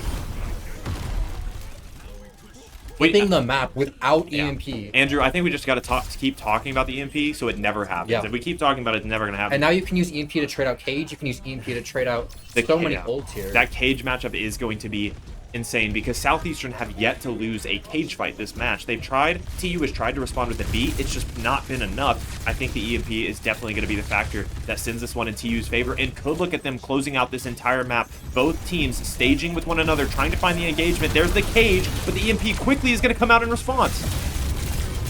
T-Shop finds that elimination onto the Juno, but Fluff Nuggets responds. This is going both ways. Neither team finding a definitive lead until Loftus does get that elimination onto Allocate. It's massive. And the Juno ult from Spyro trying to keep the fight going. TU want to close this map Oh out my right gosh. here, right now. They The have a Juno lot ult of from Spyro spawns. keeping them in the fight.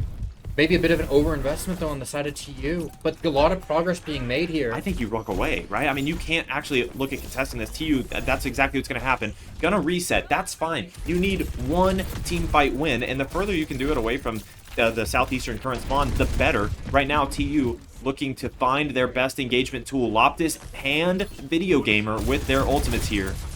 Looks like last fight coming down. Allocates on the angle. That pulse bomb is absolutely critical for Southeastern if they want to look at an opportunity to even up this series. But T-Shop with an incredible first elimination onto Robotic Cat, and suddenly this fight is And fully the underway. blizzard is missed. Oh, No, one Loftus! gets caught in the blizzard. Is it winnable for Southeastern? They need to find the eliminations to keep themselves alive. T-Shop finds one in favor of TU here. Fluff Nuggets has to make a miracle happen Looks on like the they're focusing the Mauga. Mauga. If Mauga manages to go down here, that is a huge kill, and that looks to be a fight in favor of TU.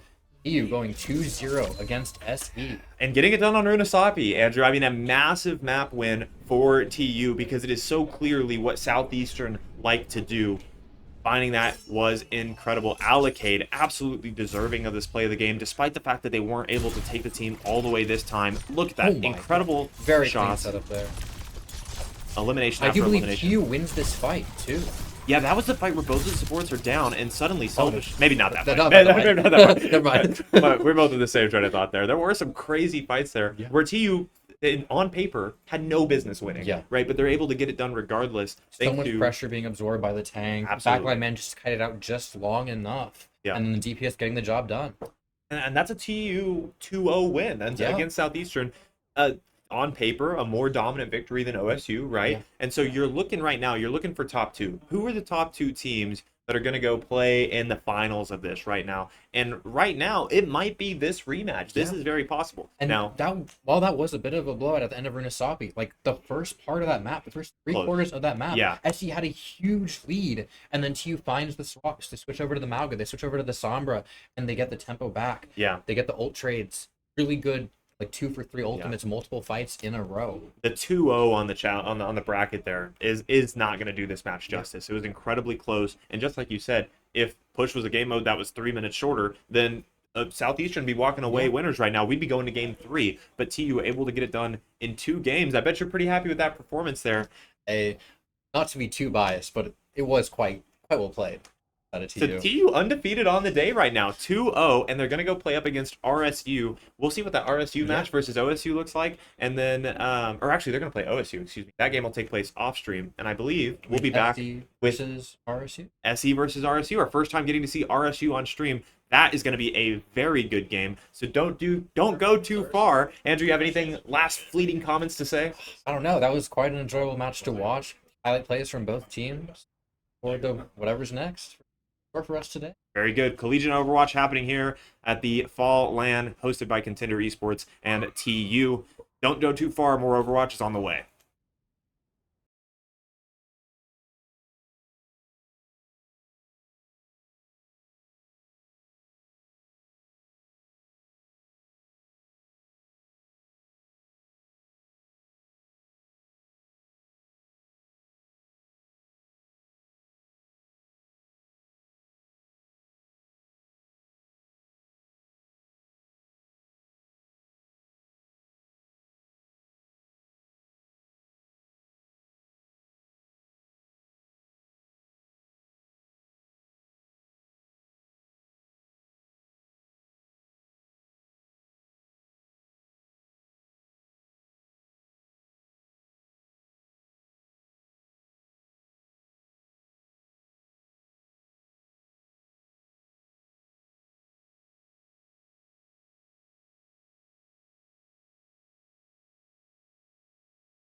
Welcome back, guys. Thank you for bearing with us and waiting for a little bit. We got some caster changes going on here. My name is Tyler, also known as Ripsy, and this is Alec. Hey, yep, I'm Alec. Actually the RSU's coach. Casting. We're going to get into the next match here. It's going to be RSU versus SE. What do you think? What do you think RSU is going to be pulling out for this match? Well, first map will be control map. Typically RSU, we've typically gone towards Legion. Probably start off something Ram, I would say, but typically we've had a lot of decent tanks within our hero pool. Because typically we've had 2 people play tank, Death and Race Ace, so that provides us 6 tanks. We'll see what I'm actually not sure what Race Ace will excited to see. So excited to see what SE decides to play. Yeah. I don't know much about them, so really I'm going to be very entertained to see kind of what they do. They've been very vocal today in the arena, which is good to hear. High energy. So it's really good. Hopefully this is a high intense match and see some good gameplay here from both teams. We're going through bans and map setup right now, so kind of waiting for that to take place. In terms of ban, what do you think is possible? Night market. Top of my head. You have 3 pretty diverse setups within Lijiang. I think, not really knowing SE super well and what they decide to play, I think, they might kind of go out with a kind of classic ban. They might ban like, or they might ban something a little bit less comfortable with, or like a niche hero pool. Like if they don't want to deal with a hazard, they don't have to deal with a hazard. Yeah. That could be a solid choice. If they've seen some of our matches, they could ban the ram, kind of force over target ban. Not sure. I'd say most teams, it seems the bans are more tank directive. And there's been a decent RSU ban. So, but it's mostly been tank, and we've seen a few DPS bans, mostly Soj. I'd say probably Soj, least common bans. For sure.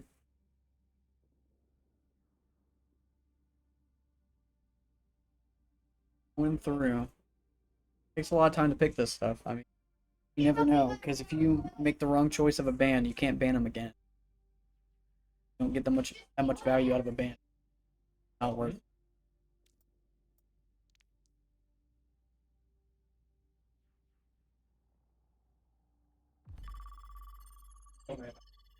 Juno May is going to be the bans? Okay. Okay, Juno May. That makes things pretty interesting. Obviously, the Mei is gonna help brawl teams a lot more. Just immediate cooldowns have to be up. And Juno, obviously, it's speed ring. Probably lean more towards Lucio based stuff. Very good bans, yeah. Just gonna wait and see what the teams decide to run. I'm very, very interested to see. So Juno with our ban, that's what we decided on. Okay. And then SE decided on May, which honestly very solid. May with the new perk change that she now can freeze again. Seeing her a lot in play, just because that hard CC is just so valuable on tanks, on supports, you name it. Just anyone that gets stuck behind that wall, it's just so useful.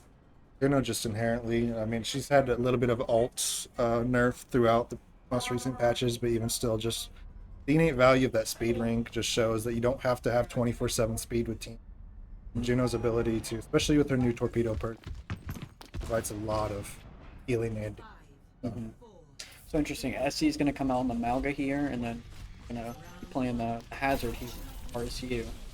like Allocate will TP out, switch to Cass here, take a wide flank to the right. Race Ace is slept on point. The nade's not going to find any value. That's kind of unfortunate there. The Malga's going to use its E. Kind of low already. Okay, so the Joker's going to find Fluff Nuggets there. He's going to be going down early. Allocate's going to frag back with Neb.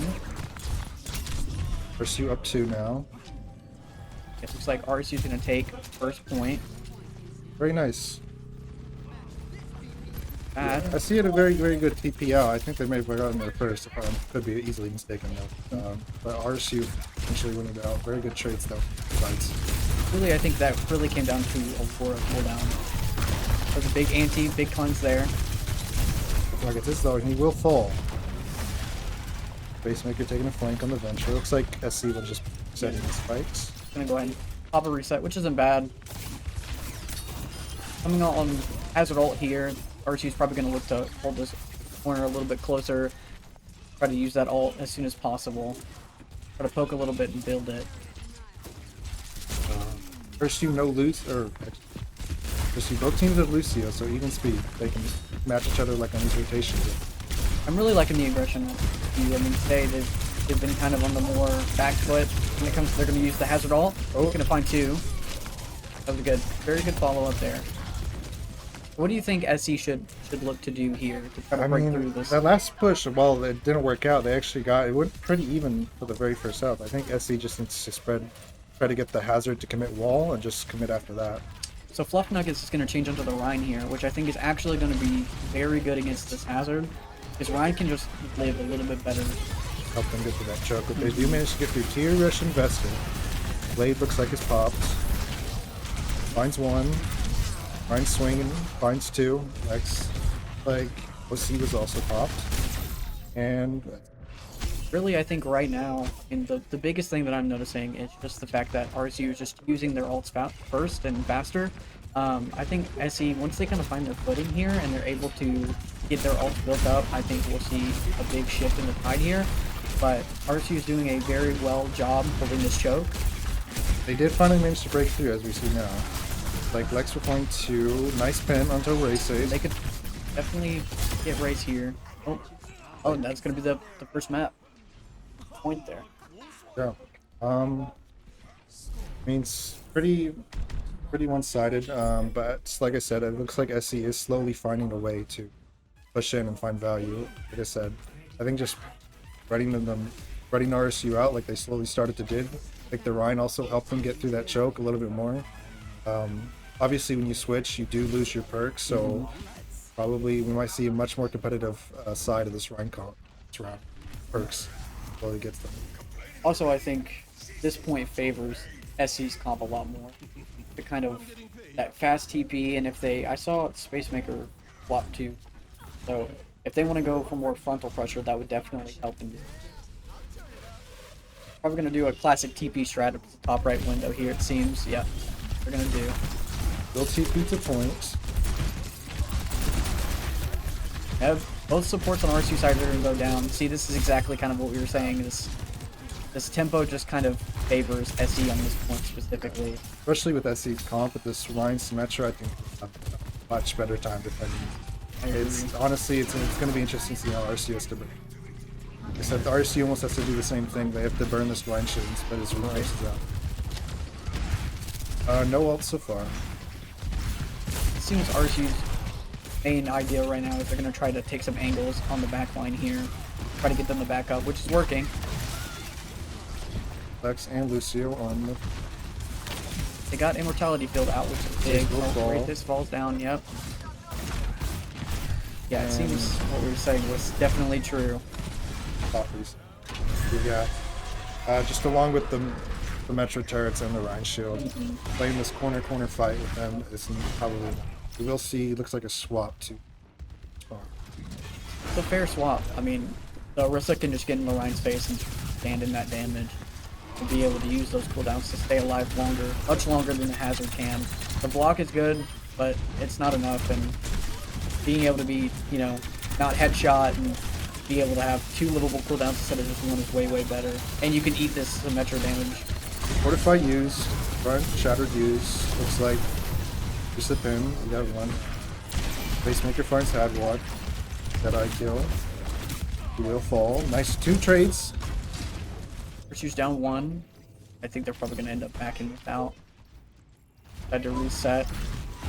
RSU's coming up on some ults. I imagine they're probably going to combo Kiri Rush with Doge ult. Or maybe just decide to hit a flank with the Sojourn ult. Oh, Races finds a pick under their Lucio. T invested window. Like RSU will live it for now. Hadwalk pops over clock. Finds 1. Another one, and looks like a team. I see at 87, so there's not a lot of room for RSU. They have very little room to make mistakes here. They also swapped to Zarya to just counter that Orisa. They do not want that Orisa to be able to live and just stand in front of that Ryan face. So I think that's a change there. Very good ult counter. Yeah. A good pick there from Race Ace, finding King Wheezy.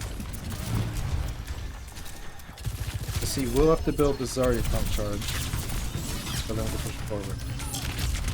What I can imagine here is they're probably going to walk out with Allocade's natural wall, and they're going to rush first. Ace finds one, Good tempo from RSU. pushes the enemy Zarya back. Lex invested in, gets out. Ace finds another one. Roger State pushing their spawn, holding this. Now, as good as all this tempo is and ulting first, realistically, RSU's still in a rough spot because at any point, you know, SE's already coming up on almost 4 ults now, so they just dump ults in front of RSU and they cap it. Kind of just ends up falling apart. And So the ult economy is probably about to be 4-2 here. RSU didn't notice that the Symmetra TP went off, and they're They going to actually find cap. a flip. Yep. Metro Wall's going to come out from Allocate here. As Metro well ult as the beat. invested. Joker's Joker going to here looking for a boot. The beat yet. Zarya doesn't really have that high of a charge right now. Oh, Fluff Nuggets pops the grab. big grab. Finds one. Oh, Fluff Nuggets just fall, gets traded out. Race Ace finds Robocop. Or Looks like this will be a Robocat. flip. Sojourn's gonna go down. Very, very close. Both teams investing a lot of ults there to stay in the fight. Yeah. RSU coming out on top on that one. Despite the sneaky little flip, RSU does manage to capture it back. Back on the Rhine. This just seems like this is a lot of both things here on both sides are flipping back and forth to kind of mirror the other one because they just don't want to deal with the weakness. And honestly, I can't say that I blame them. Very interesting. SC does have a window coming up. Race Ace jumps in, goes onto Lucio. Ryan Red pin. Look for a pin. Suzu is used on RSU's side. See a BAP window coming out here in a second. Oh, he falls. That's really unfortunate there. RSU up one. Oh, nice Next is going to spin. get pinned. It looks like 1v1 on the point. Akiri versus Orion. This is not a matchup you see every day. Very interesting. He does have rush though. It does. Oh, it's not going to come out. He's going to try to use it, and it's not going to work. Yes, he does have window, and looks like they will be used, and they will. Yeah, just like as I was saying before, I mean that's really the unfortunate thing is capping way late into the game. There is just really unfortunate. I think RSU's main downfall there was that not noticing that Sim TP and letting them flip point was just kind of their downfall there. If they would have noticed, they would have scouted that out. They would have been able to call it, but Yeah, unfortunately I they didn't. tend to agree. That's definitely probably the point of downfall. Obviously, one of the weaknesses is they can absorb poke, but you do have to make that Rhine cop. You have to make them really work for it if they really want to get this point for free. And just allowing them to get onto point with, you know, Amp still up, full Rhine shield still up, Suzu or Lamp still up, a lot of cooldowns just able to be used to sustain on point instead of being used to cross. Kind of just a... So. So do you think that RSU is probably going to change here to a more frontal pressure, or well, actually, it seems like they're going more. They want to play more into the dive. I think RSU looks like they might play a little more aggressively. I would like them to see fight for first point or first cap a little bit more. I do think it would tend to whichever team gets first cap tends to win more. So I agree. Alright, so it looks like kind of standard. They're going to take pillar. Race is already very low. I'm about to lose that mech. Oh, the joke's just going to fall first. Race is already going to lose mech. This is not a good start. Definitely not what we want to see. this RSU very lost the neutral very quickly. Obviously D.Va into Winston. Probably favored more towards the Winston side, so we'll see how they. Gotta give kudos to SE there for not letting just the frontal pressure of the D.Va scare the Winston away. Definitely. He bubbled it, he stood his ground. Had faith in his supports that they were gonna hold it. Not. Both But he's teams already have- low. They used bubble early here, which is not good. Yes. Oh, and he does fall actually. Race Ace finds the enemy tank. Lex on a flank finds Tracer. Like RSU will start the cap and. Oh, but steady wins. Pretty good. I think finding that pressure on that Winston early, forcing him out, making him use bubble early was definitely not what SE wanted. I think they probably should have played a little bit more spread out there just so that actually happen, but like right now we got some ults building up on SE's side. This might be, let's switch to Ash. I do like that play. That is good. That'll help deal with Hadwad on the Pharah here. Race is already getting low. He's gonna have to fall back, just get healed a little bit. Let's see playing these frontline trades very well, forcing this back. I think both teams here are probably going to play for their tank ults because they both reset. Felix finds a pick on the robotic cat. That's really unfortunate. I bet that was one of those moments where you blink off the cavern and then Yeah, or you the don't realize you map. invested all your blinks and then no recall. It happens to everyone. It really does. Even us. I'm interested to see who decides to ult first here. I would imagine SE is probably going to go in with the Q rush first just to make RSU push back. Race would probably re-engage aggressively since he has bombs, but Let's see coming here with a lot of ults here. Rotate on the front. All pops recall now. Just finds Yep. one. Looks like the blade is invested. there's a good blade. Primal Rage. Oh, Hadwad falls off the map. That's not good. We got two. Both teams did it, so at least it's 1-1 even. A little bit of ult trades there. Looks like we're still in the fight for point though. I'm still not sure where this is going to go. Backs out. Going to back up. A little scrappy there, but RSC does manage to hold on. SC still with 3 ults now. Let's see Hadwad use this. Looks like he's trying to find a sneaky barrage. Let's see how he does. Hopefully it's not just used on the Pharah that can fly away. That would be really unfortunate. Best case, he here. gets one at least. Yeah. I'd be happy with that. That's a good beat coming out from Lucio there Very from good. SE. Oh, finds Hadwad. That's really unfortunate. Got a pulse bomb coming in probably here very soon. The Jokester's kind of back up, trying to live. Ooh, Neb is going to go down to Fluff Nuggets. Both Very teams 4 to unfortunate. 4 alive. Pulse bomb doesn't miss. Diva bomb's also not going to find when he... It looks like SE's going to be able to take this back. Very Yeah. good. They just a little more value out of your ults there, and they ended up winning. Looks like Hadwad didn't want to invest that barrage, even though he had a pretty good positioning there, but doesn't seem he could find what he was Very looking good play for. taking the Hadwad out with the barrage. One of the only avenues RSU had to respond, taking out that. Very good turn. Allocate's hiding in that corner. I see him there. He's waiting to try to get a pick there, but it looks like he's forced out. RSU will take the right side, slightly slower rotation, but safer. Hadwad's still with this barrage looking. I like this little Tony Hawk Pro Skater move he's doing. Oh, He does find Space Maker. He does win the 1v1. really unfortunate. I mean, that's just kind of the unfortunate reality there. Oh, Race is gonna find the Tracer though. We are even right now. RSU does invest Fury Rush and beat. Gonna lose his mech though. He's gonna find a pick on the Space Maker though. He gets his mech back. Oh, that crunch damage there. The Mech does Fluff leave. Nuggets. Barrage finally used. Finds one and still lives. Very good. Looks like SE is gonna try to hang on just a touch. Very, very close. It's really good. If they stall long enough, SE can make it back in time. The Winston's already right around that corner. The Winston, or the cast is coming around as well. And, oh, he does manage to touch. This is good. Does have 71 to beat. My- Not impossible. Also 77 to Kiri Rush, but it looks like they will. RSU is going to find map 1. Very good from both teams, honestly. I'm impressed. This is a lot closer than genuinely I was expecting. RSU has not had the best going today Yeah. by any means, and SE seems to be doing really, really well. So, really, I was expecting SE to come out on top. I mean, I usually will favor for the home team, but you know, the stats don't lie. So, I was just giving it a look, and I think RSU is kind of coming back. That post lunch wake up, maybe that's what it is. Yeah, I think first round RSU was pretty one-sided so far, but I do think SE did slowly start to learn how to slowly break down, spread the resources of RSU, and even pick up around. Ultimately, do you think SE probably had the better ult economy, but RSU just slightly more typically.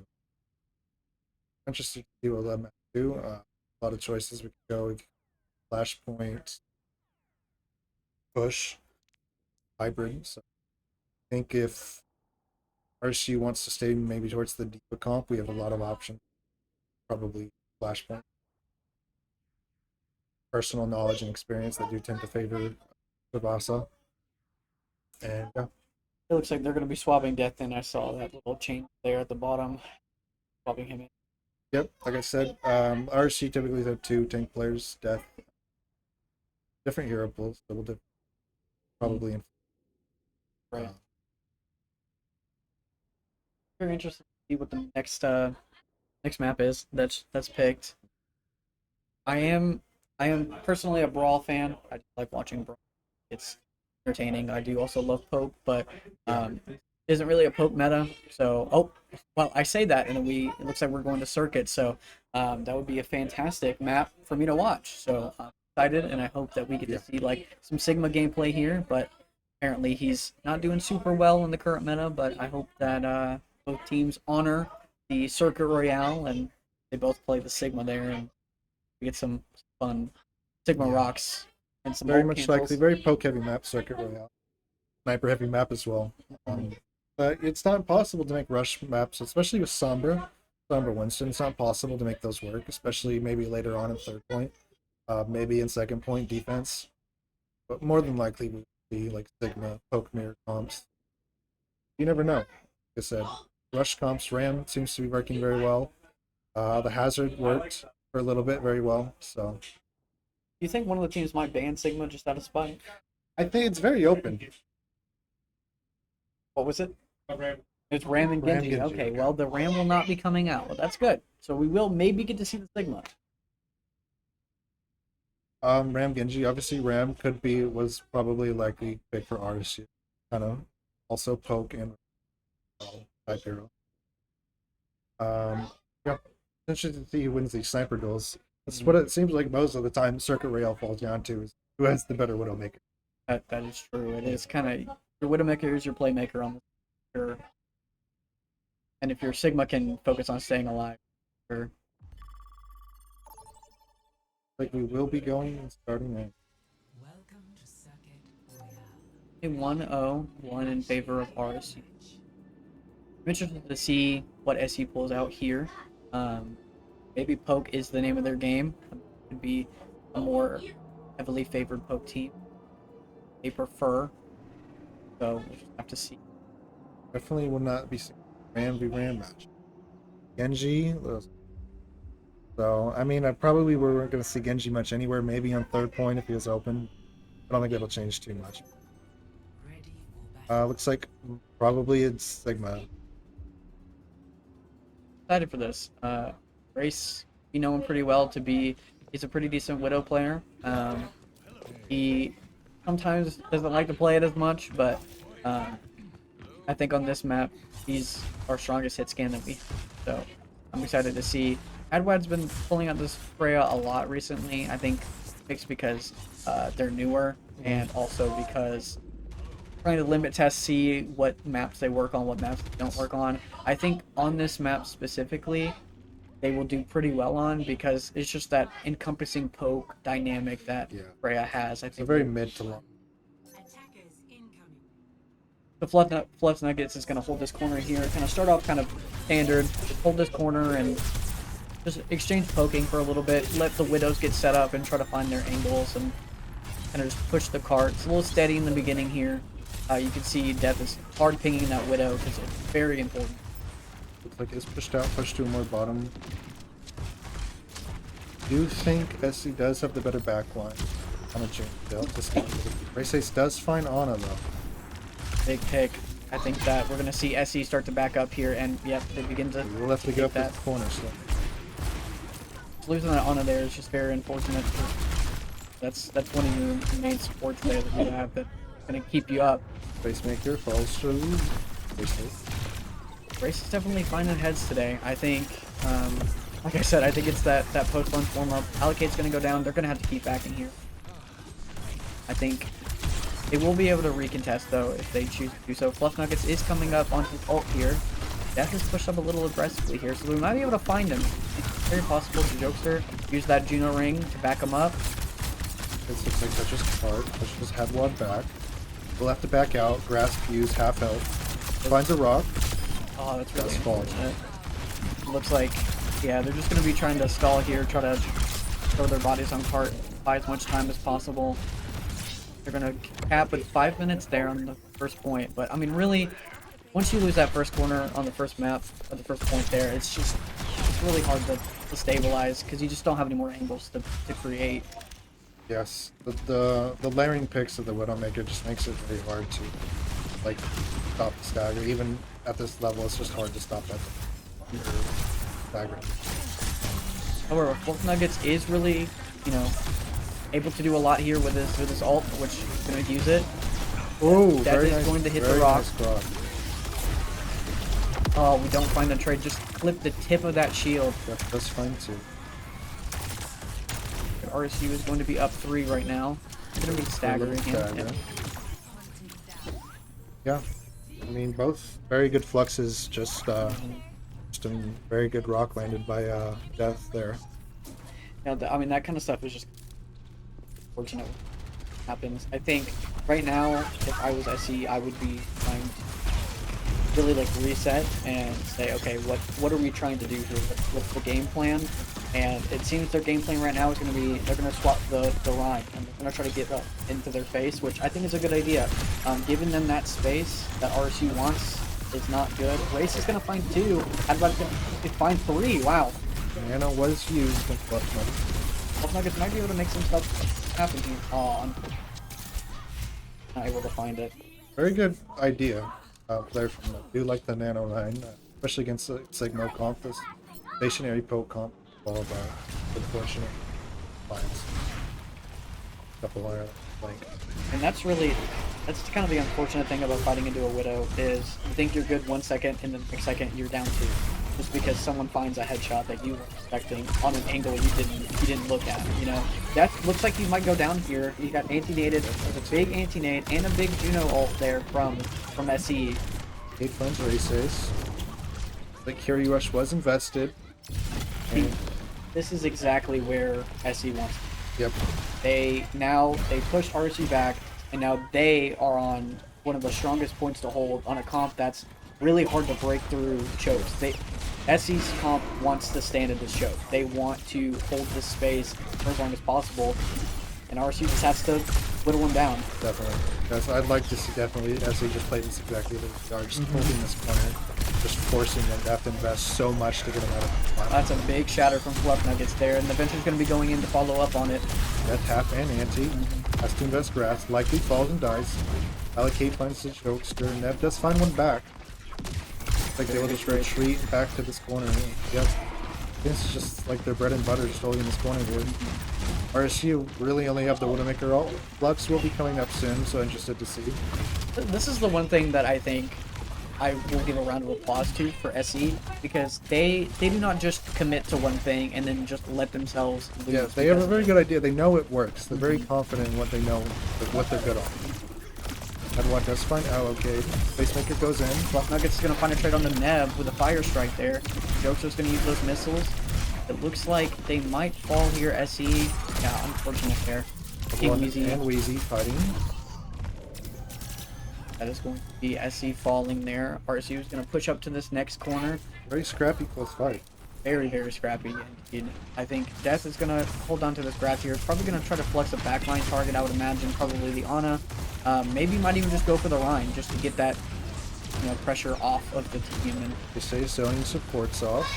Death Yep. does use the Flux Vest to find Fluff Nuggets. it's a very tight angle here from Race. Allocate's going to find a pulse onto Death. It's big. Right now. 3v3. Even right now. Battle of the Junos. Race is going to find 2. RSU still slowly pushing this cart, finding these. Fluff Nuggets does find Shatter, or does have Shatter currently.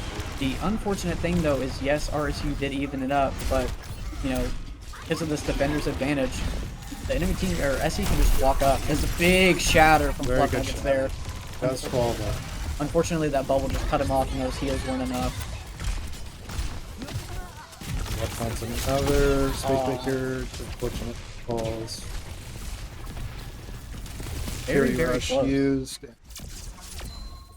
Like a round cap for arms. Still, very solid from SE. I mean, Yes, this Rhine Cup works very well for them on the parts and the maps that it does. I think if they probably switched to it, maybe on second or very first, that very first corner and the first point or round one, probably would have worked better for them. I think it would have been very good. I think honestly, it's a good call because if I can definitely see SE capping the third here, and if they end up making it to overtime, hiding in that corner and just kind of sitting there and just holding that little spot under those stairs there, it's such a strong spot for like brawl teams or Rhine comps because before they did the map rework, teams would do it all the time. They would just hold that corner. And it was just really, really strong. It's hard to break, especially when you're going up against the SIG comp because they don't want to be in your space, but the Rhine comp does. So, apparently, difficult. within these two teams, within the neutral, I would say SC is winning more often. RC just slowly drawing them out, just burning their resources, just getting, like I said, kind of the same story, just slightly getting more value out of their ults with their fluxes, like kind of what's happened to the second point there. Both teams went flux for flux. I mean, really, I think right now, Race is just being the problem, as you know, as he should be the problem. But I think if SE wanted to go in more of a dive-centric comp and just Denying that Race, Widowmaker. that would find them a lot of value, I think. And because Race would just have to be moving all the time. He wouldn't be allowed to stand still and find these shots that he's finding now. So Race does go for a cheeky little spawn kill. This, like Allocate will take a short little angle here. right now, it's just both teams are just kind of holding their space, pushing the cart slowly. Venture's gonna eventually come up with the Rhine. They're gonna take this space quickly, which is very good. Finds a pin, very nice pin. Death has to back out. Yes. Suzu used for RSU. Very strong Suzu there. Both teams use fair amount of resources. SC's gonna find the corner that they want though. That they want this space, and they took it, so it's theirs to have now. So I'm liking the tempo change from SE. They know they need to be aggressive, and they all.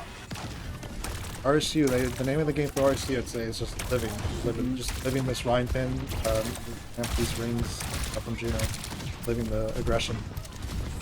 Had what's close to his ult here. I'm interested to see how he plans to use it. Probably gonna ult the. Oh, they're gonna find two. Facemaker's gonna find one. Allocate's gonna find another. Up two now, up three. See, this is exactly what SE wanted. That was very, very good. Very nice tempo check. Looks like Death will switch to the elite, so probably win that frontline fight more. Like I said, SC is just kind of found a way to circumvent the poke from RSC, the Sigma comp. They're just getting in our face now. Anyway. Yeah, I love what SC's doing with the Venture there. Yeah. That Venture is just now going to mark the backline or the Widow, and it's gonna look like both Widows are shooting pop shots. Oh, Death is gonna go down. RSU is very low, and they're gonna have to back up because SC caps first. Let's see if he switch this maker out. Like he will go to cast. Yeah. Gonna be better with that frontal pressure. Oh, he's gonna miss the Juno ring. That's unfortunate. He's not gonna get that speed. As he here with the better ult economy, they do have a window and scatter. Probably will see the shatter first. But Hadwad does have an opportunity to make a play here.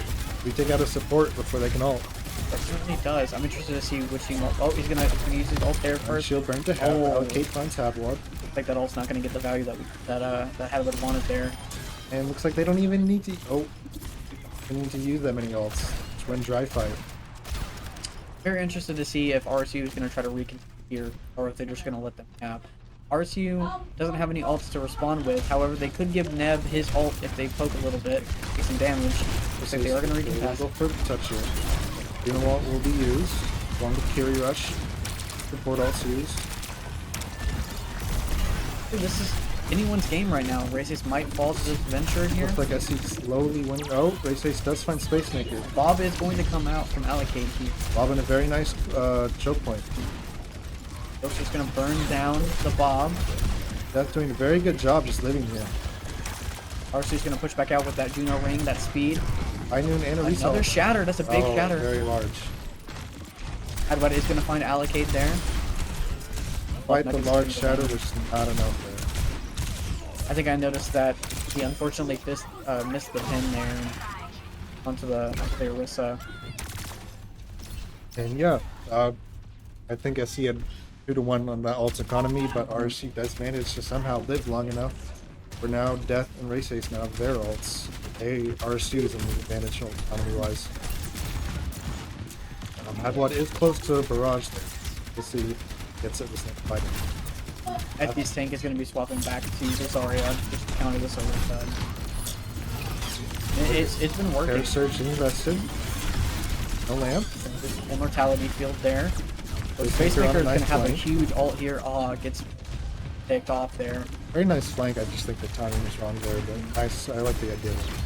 King Weezy's going to find one onto Hadwad. Grace is going to even it up there. Allocate's doing perfect pot shots there onto the Orisa. Grace will try to get Allocate off this flank here. Fluff Nuggets might go Zarya down looks here. like they're just slowly stalling that. And RSU will slowly clean up. I mean, realistically, if you're SE here, you want to take this time that you have, because not only are you trying to play for, you know, now the Sigma, but you have ults that are about to come online. So not only do you have one ult online now, but you have 4 or 3 others that are coming up, and you have a 4 in total. So We'll switch to the Sigma here. Go back to the poke styles if this works out for them. Adwad Rush looks like it's used. Adwad here on the left side flank. Looks like he will not invest the barrage this flank. Either rush. really, I think he's probably scared of that rock. This looks like SC did a very smart job just backing out of this rush. Gave 0 value. Because now they have their 4 ults. They can play, they can set the tempo of this fight if they want. And they do. They open up with the Juno. Orbital Ray looks like these Fluff Nuggets does find the Jokester. Supports of RC were going to fall here. The RC was just forced to back up and to give this space. They can recontest. They have some time here. The card is backed up just enough to where RC was able to recontest. As long as another pick doesn't happen, if death does not fall here, that'll be okay. Hadwad does lose it. I don't think they'll be able to Like, SC will cap point through, and yeah, I mean, ever since they came out in that Sigma, as soon as they changed, very nice execution there. At the very end. I think now RC just needs to reset, find their space, position where they want to position. Because, you know, now they have the alt economy. They can set the tempo now if they choose to do so. Like I said, Howard still has this barrage. He kind of used it last fight. We'll see.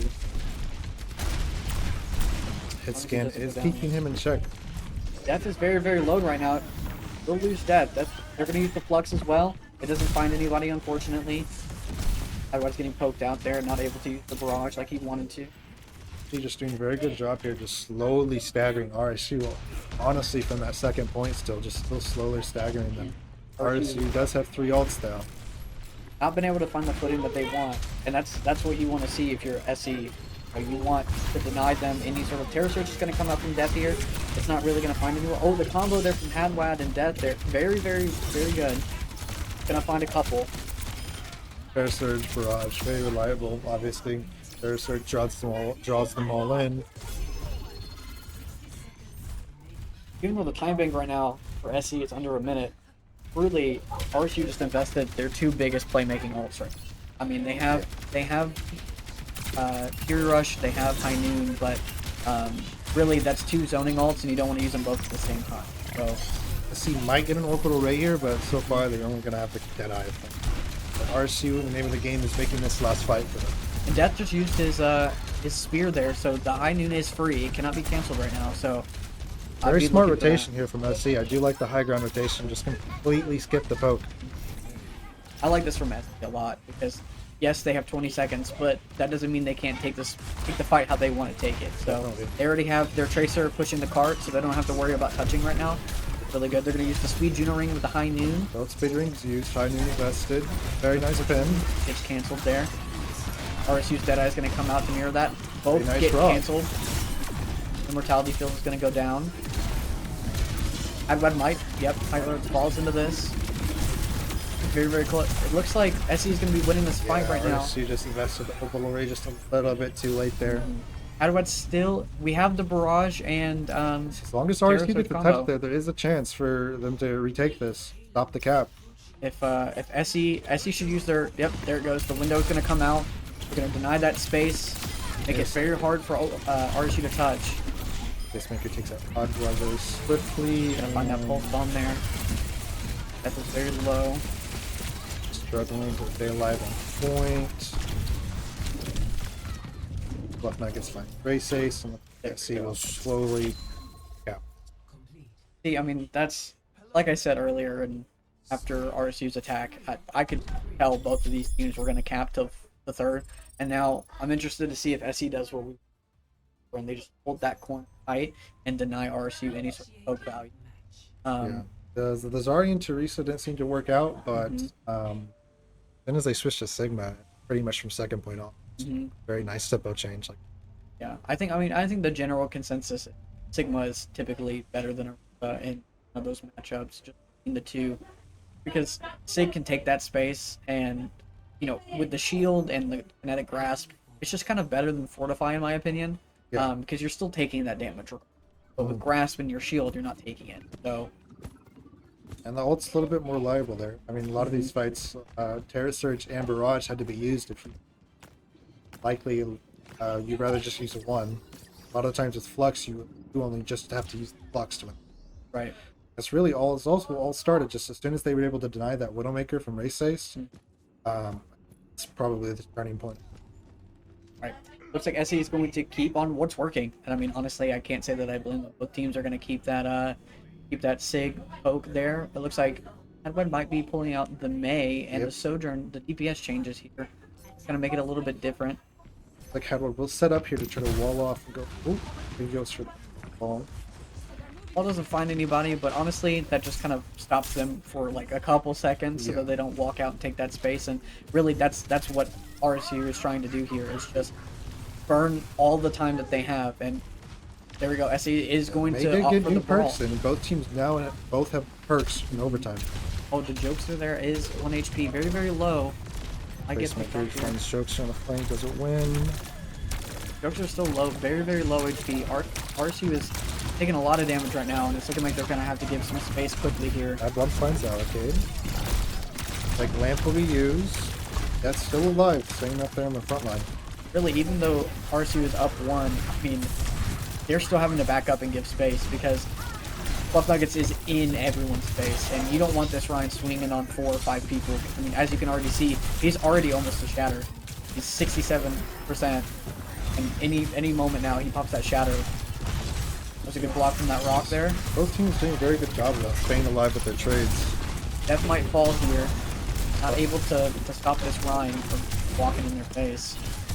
Yeah. Looks like SC will eventually win that front line. It's easy to find the whole team there for SE. But now both teams have ults. I think SE is probably going to take this space that they have now, and they're gonna use the ults because any meter now at this point is important. RC with the carry rush, SC with the shatter and window. Going to be the Barrage. I can imagine the rush from Nev here is probably going to come out from the high ground onto the low ground. Race might get found here, yes. Unfortunately, Like, he was out of ults were position. even needed. Spacemaker this time races. Ooh, that's a big blizzard from Hat right there. Gonna find 3. RC does find a response though, and they did not touch. Honestly, though, in overtime, it is really hard to cap first, period. So the fact that they made it there is honestly very, very good for them because that first corner is so strong. Very good stall, I'd say. Just getting 10 to 15 seconds there, just stalling on the cart. Just burns 10. It's still very good value, especially in overtime. Yeah.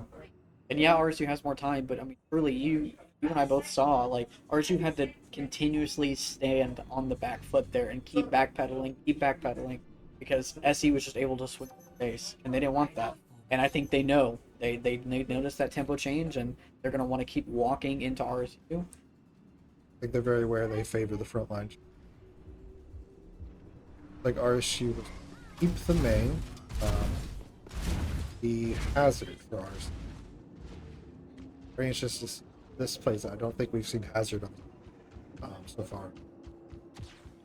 Looks like, yeah, I think RSU now trying to burst down the line. I think they've kind of recognized what the issue is, and that's where the Bastion is going to come.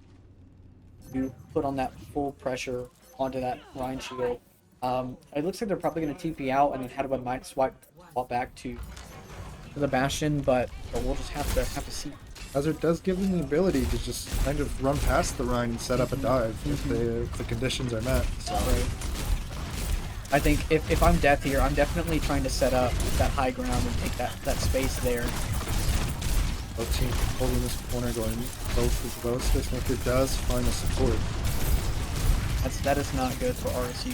Not want to lose your, you don't want to lose your support this early. Hadwad's also going to go down. Des can supports there. They're gonna need to back up and Yeah, reset. RSU just cannot find a way past this corner. I think if I'm Death here, I'm definitely gonna try to. Playing into this frontal pressure is exactly what SE wants. That's currently. Hadwad is gonna swap into the Pharah though, which is going to apply that off Ryan angle does have to pressure. back out. The wall does cut off the enemy Ryan. But RSU will finally slowly get through this choke. Hadwad's still putting decent poke there in this. Perfect. Oh, one of the Tracer player allocated is behind them right now. Isn't close to the pulse yet. Okay, but it on a looks like nice he's angle gonna- here. He's probably giving callouts. Oh, he's gonna find Hadwad Does though. find Hadwad. Oh, Spacemaker with 2 Deadeye. Very, very good play. Likes okay will find Jokester. And yeah, better usage of their ults there. That was great. I mean, honestly, that was perfect positioning. Allocate didn't panic. They just sat there and probably were giving callouts like, I'm gonna go on this far, 3-2-1, and just went in and it. A lot of initiated that. information was given from that off angle. I can probably agree, and that helped soak up that kill very clean. Very nice execution. Like, SC will take another hold up frontline trades. This shatter is gonna find value because there is no shield that's gonna block him. Death could try to use the wall, but it's probably not gonna work. It's not consistent. The shatter could really make or break anything. Oh, Shatter that's a finds giant 4. shatter. Huge shatter from Fluff Nuggets. If you're RSU at this point, you're panicking a little bit because we invested, you know, Fury Rush. We have Orbital coming online soon. We have Hadwad may Hazard get the Orb. barrage. If I'm RSU here, the name of the game is really just kind of trying to find value off of this downpour here from Hazard here. Oh, Hadwad is going to find BAP though. That is very good. Did you know Overray all will that's be gonna come out? used. The Rhine shield blocks a little bit of that down. SE is gonna find 2 onto RSU. However, And this is kind of anywhere. RSU pushing the cart, but SC has the number advantages here. Ryan is just kind of playing to live. Neb might fall there. I think RSU is going to make it back to recontest though. The Ryan does have to back up to give Spawn space. is closer. They do get back quicker. The barrage is going to be used from Hadwad. Doesn't find anybody. Does get the lamp out though. Like Rhine shield is going to half. Allocate here looks like on another flank here, just pinging this information here on this scouting. Honestly, probably just trying to build up this pulse bomb. We're going to use it onto support. Race Ace is 1 HP. It's probably going to go Deadeye down. comes online. That finds Fluff Nuggets. Very RSU close, is going but to SC lose the match. managed to. Very, very good from S. I think they worked into their strengths and then found that RSU was not able to keep up with the frontal pressure. I'm very, very. I think that's slowly the development. I think of this series as just SC trying to slowly figure out how can they circumvent this poke and get onto the top of our. See at the very end. Slowly held their ground there on the point and made them RSU just not invest enough resources to Right. pull enough away by the time. Yeah, I definitely think that RSU had the right idea on what they wanted to do But and the what the execution was just right. I think the hazard comp could have been really well to take away those angles because Ryan is only good at holding one angle. That shield only faces one direction. So if he would have jumped on that high ground, or him and Hadwad would have taken those 2 angles and kind of shot at them down in that lane, it would have been better. But not what ended up happening. So in an alternate scenario, if the Widowmaker just allowed to somehow stay alive and get value, seemed to have been going very well. But RSU just has to develop more game plans than that. Probably Right. future. I agree. Well, it looks like 1-1. All right. we are picking new maps and new bands here. what the next map is this time. Let's go around. Poke hasn't worked. Brawl hasn't really worked out super well, so A lot of game interesting to modes that see. favor both teams also. Well, obviously, we can go Flashpoint. I believe Hybrid's still open. Flashpoint Hybrid's still open. Oh, hybrid map. Favor, Brawl team. I think RSU's tried to kind of circumvent the Brawl, I think, with the May, but just that's not. May, the May wall's just not. I also think SC is doing a very, very good job at just playing around it. I mean, they even if they get walled in their trap, I think they have really good communication to break that pillar and just right up. That freeze perk isn't finding any value. I haven't seen someone get frozen yet, so Yeah. um, me, The Ryan Shatter is also just consistently finding value in this series. 2 or 3 every single Shatter. yeah, I think there's been some time that Ryan has kind of been in the dumps as a tank because a lot of tanks now that come out are hypermobile and they're able to get around Ryan and where they Yeah. just do a lot of damage. Um, but the one thing that remains consistent and the best part of his kit is his ult. Yeah. Doing away with a lot of shields in Overwatch 2. You know, the tank's not having as many abilities to block said ult really just it just showed in this match because that 5-man shatter or 4-man shatter was, I mean, that was kind of the nail in the coffin, really. Definitely. I'd say for SC, just continuing these just being better in the brawl trades, I think is probably your game plan here. RSU, um, probably I'd probably like to see strategy from RSU. I haven't seen any Junker. I'd like to see Junker Queen, Flashpoint. I Yeah, think. And just playing around that Junker Queen, probably like Gary Lucio, could probably help them. Obviously, if they do Junker Queen, but also depend on the bands. If yeah. they I think Junker Queen could have honestly. I know it's not really used typically, but after a certain point, you know, do you want to play what's right for the map, or do you want to play what's right against the team you're playing against? I think a JQ could have been really well into the Rhine for what they were trying to do. Just kind of that frontal pressure against that Rhine would have been really, really helpful. But it seems like one half of the team wanted to do pressure, the other half wanted to poke, and take those angles away. So really, it's got to be what are we actually trying? So yeah. Like race ace tank, but if race ace does play tank, that does offer a different hero pool. Probably you might see the diva, might see the in there. There are a lot of options there. I think the Junker Queen is what I'd like to see from RSU, or just really what I'd like to see. Like I said, SC's just winning these frontline trades. Junker Queen there reacts on frontline for a little bit there, and then slowly build that all and win.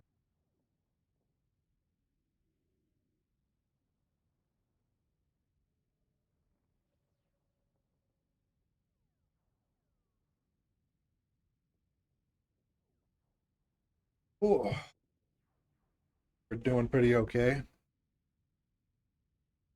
Yeah, I hope so.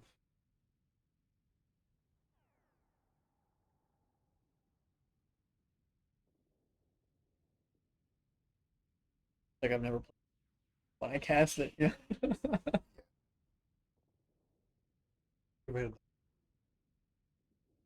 The talking, Yeah. like watching, we'll talk.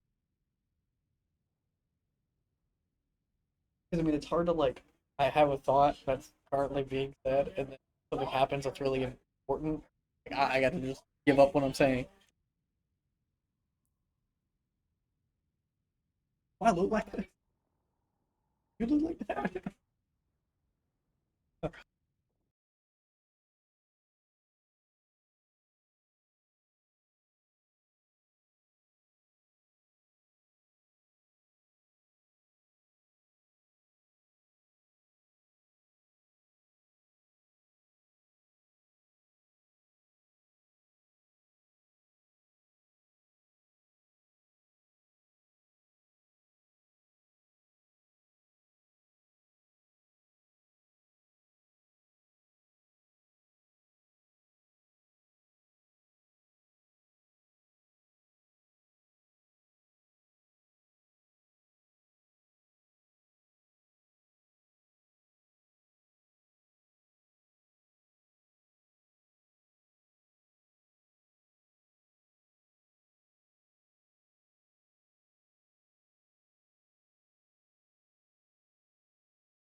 And we're back. Sorry about that. We had some difficulties there. We had to work out, but we're getting back into it. Looks like we're going to be going into Saravasa, and I think the bands were Soj and what was the other band?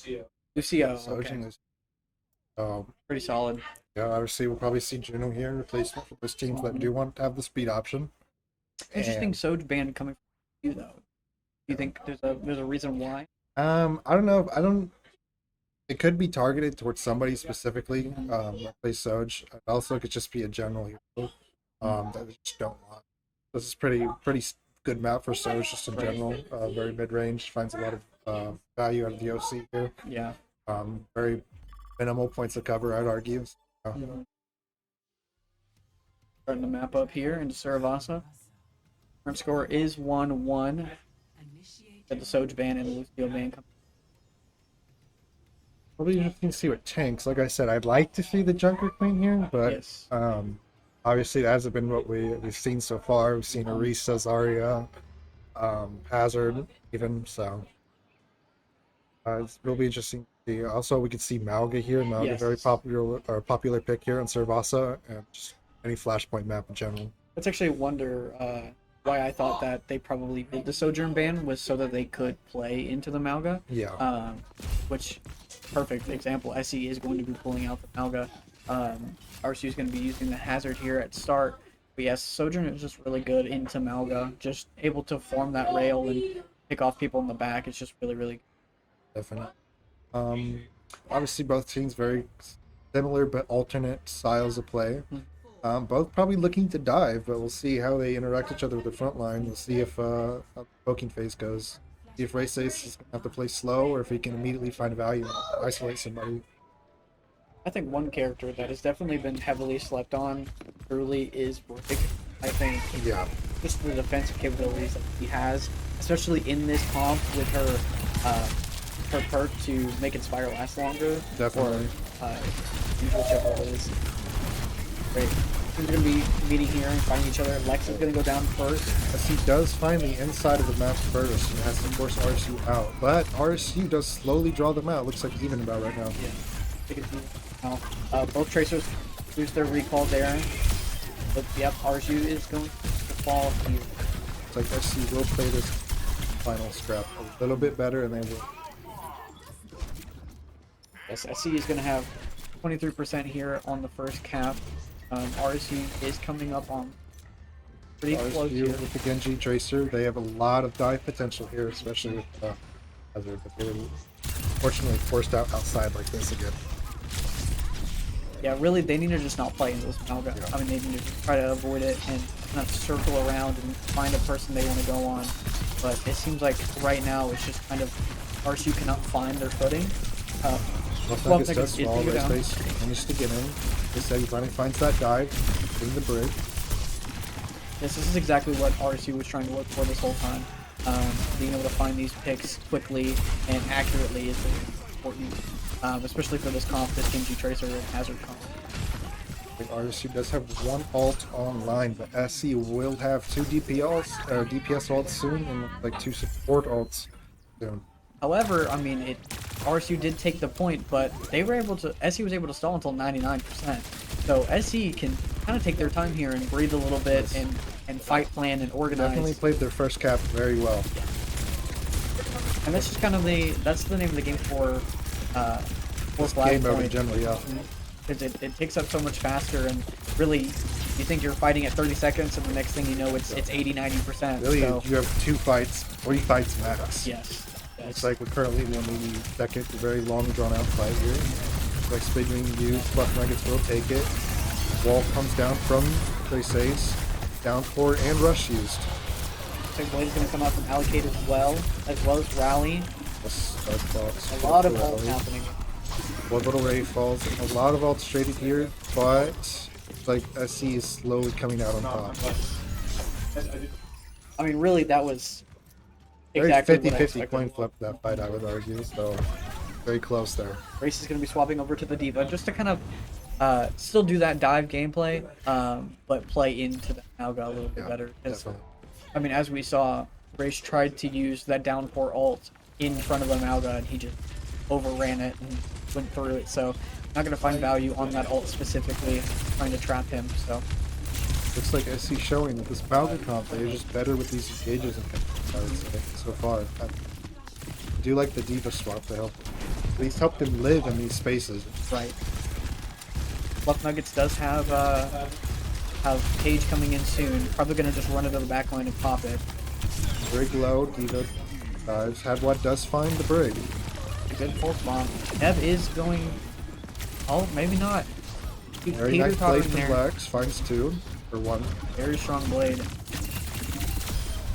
Lacemaker does find a 1 clip there on Jokester. Very nice. But he will just get. Oh, that's really unfortunate though. Race did boop him a little bit with those boosters, so that's going to give ult charge to Race. But very nice retake there. Very good ult usage there from Lex. I only need the 1 kill with the blade. That's enough value. If I'm RSU right now, I would want to be up in their face where I feel like they're giving a lot of space for him, for SE right now. So This will hold this front line. He does have to back out, but he goes back in. He does have bomb, but he will be forced to pop in this fight. Plus, Nuggets does have to use the Winston bubble. let's see. Yep. No ult still online. X is going to go down, so it is team advantage right now for SE. The blade is available for Our two Allocated to supports use. are forced out this fight. Okay, both supports might go down here. Just that constant pressure from this Winston cannon is just doing so much. Jokester finally falls, and that finally falls, and they will finally get this cap here.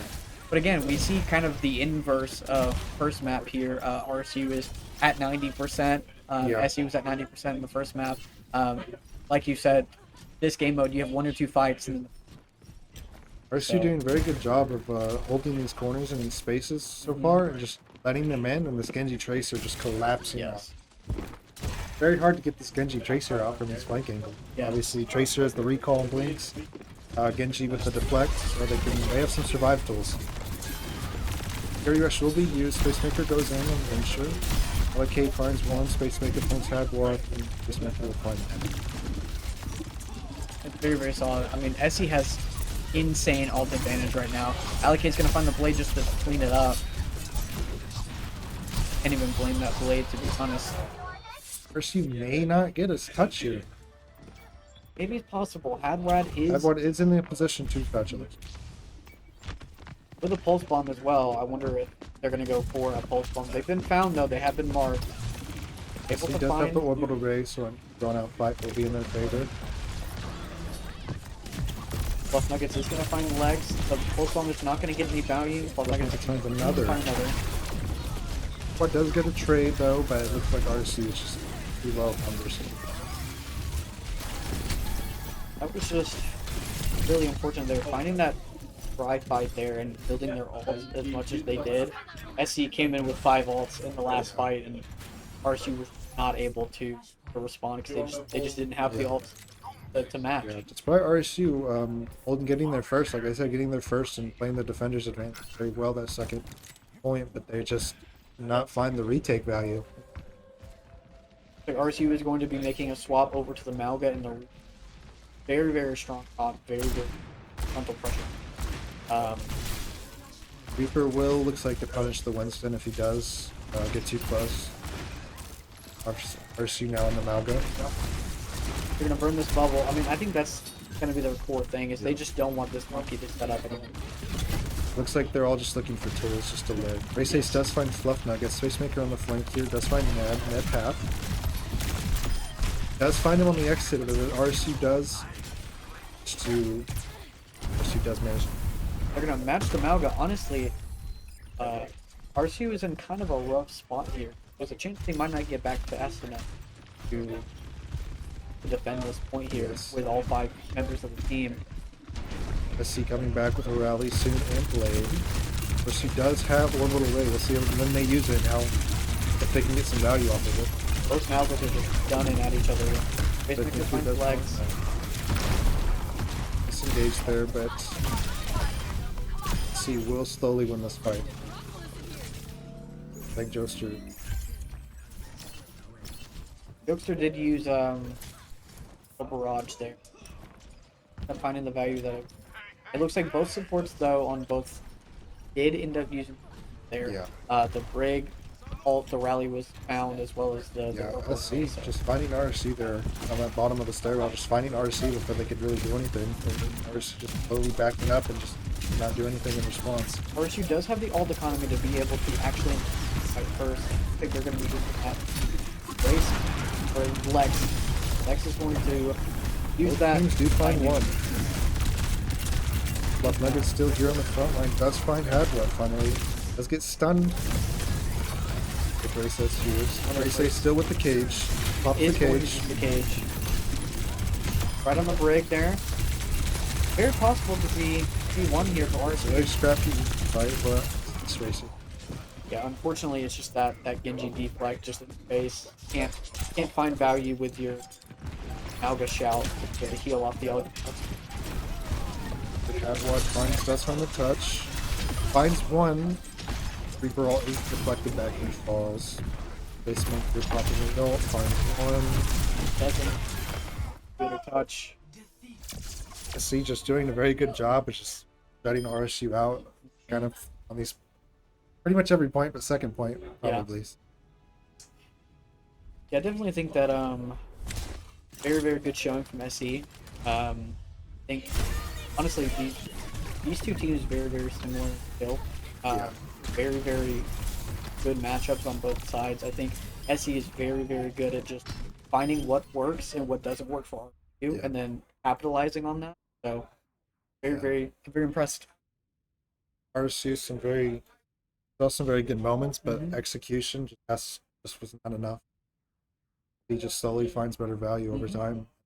There's So I think that was the match for that, and then we're gonna go into tournament here in a little bit. So thank you guys so much.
Welcome back. This is the FalLAN, the grand finals, right?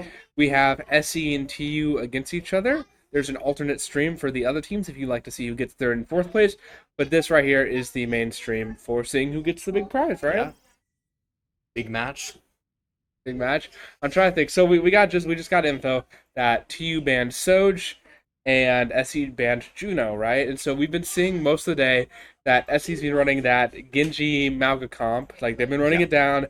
They struggled a little bit once like a Mauga got banned, right? Obviously Mauga's not banned yet. TU doesn't think it's a problem yet, right? However, we're gonna have to see. We're gonna see how TU reacts, but I believe TU can hold their own. Obviously, we are both a little biased towards TU. Maybe I can't fathom why. Might have we present. yeah, like we both might have played for TU in the past, maybe.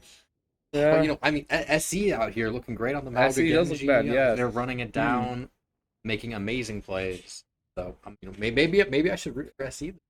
But like Allocade's Genji plays have been insane. He's been making his obviously their Mauga's been making a lot of space, but Allocade will get in there and he will be making space for fights. Maker out here on the DPS making space. He makes Backline space. looks great too. They Oh have my just been gosh. getting so much room to be able to kick. Because obviously with TU, especially TU is gonna test their ult management, and I think that's what's gonna come down to in terms of who wins or loses. And it looks like we're going to Lijiang perhaps on first map classic with the Soj ban and the Juno ban. Mm-hmm. Well, I think we will probably be seeing some sort of dive because you're really losing that brawl engage element from the Juno. I see. We're about to move on over to the thing. You have an early pause as teams are figuring out what's going on.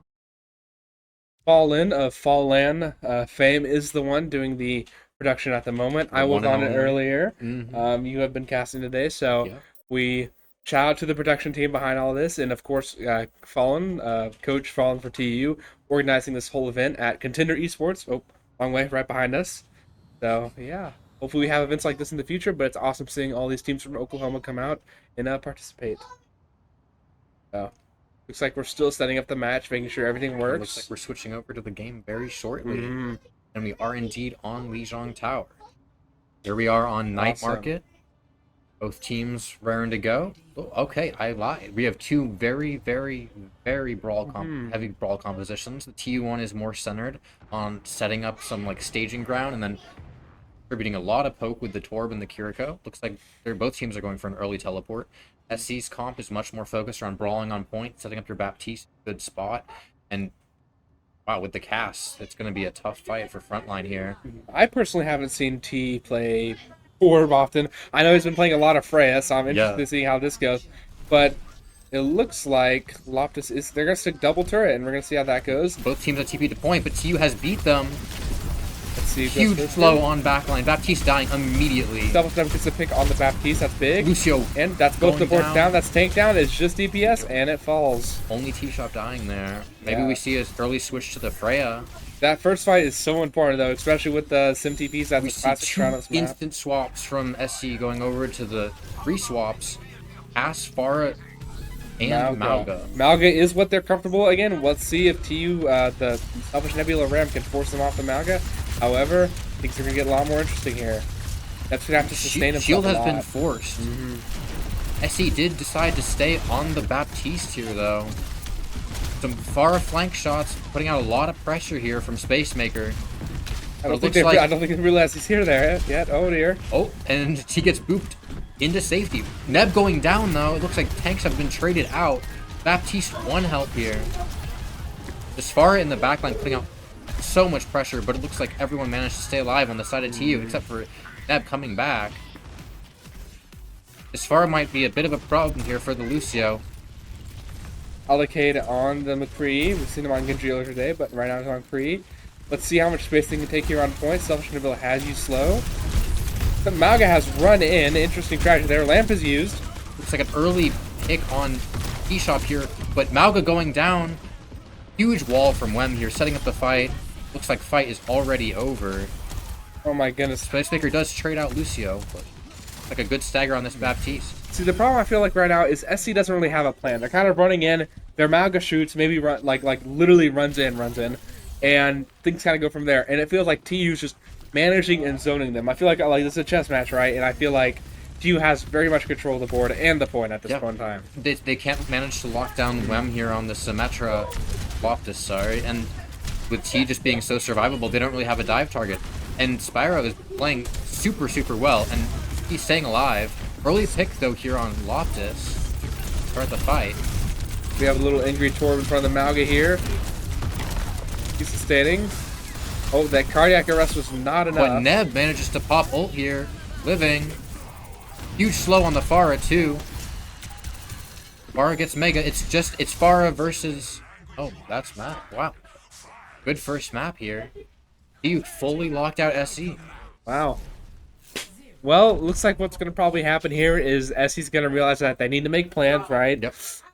Thankfully, they banned the Juno, so that actually helps a lot with some of the momentum that TU would have if Juno was unbanned, right? It'd be a lot more, oh, we're on top of you at all times, we can just leave whenever we want, because we probably would have Lucio Juno or something like that. So, yeah, they're just going to probably lock down point, and hopefully SC is able to get to that point. I'm thinking specifics for each of the roles, right?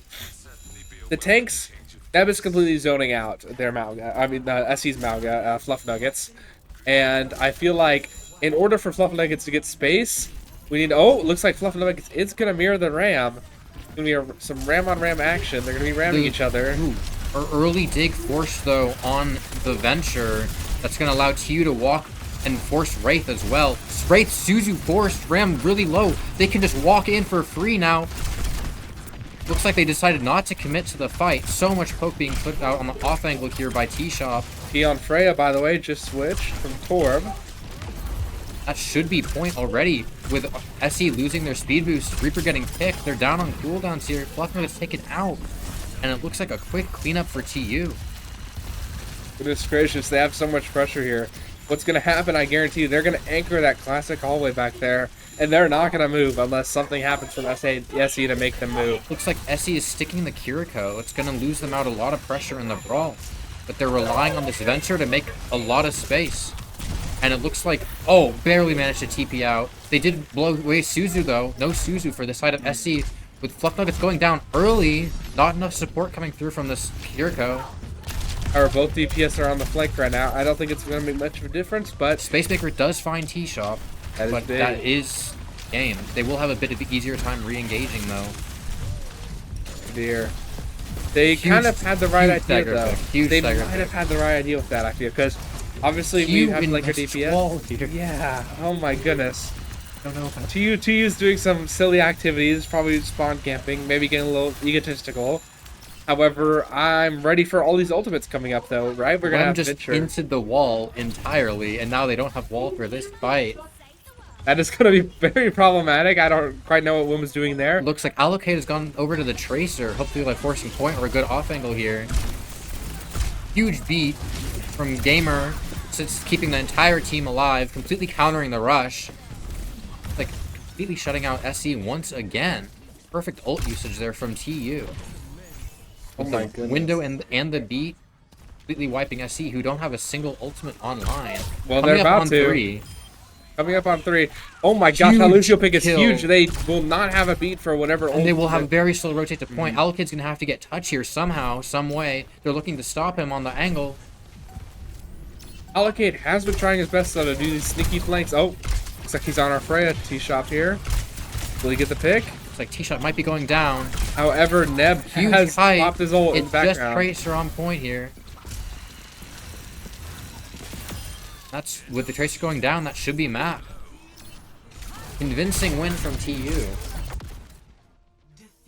SC not able to find an answer to this Ramatra. Ramatra. Oh my gosh. And they banned the Juno, and TU was running Juno earlier. I'm really interested. Well, we didn't see the oh wait, Selfish Neb play of the game, of course, with his big ball. Yo.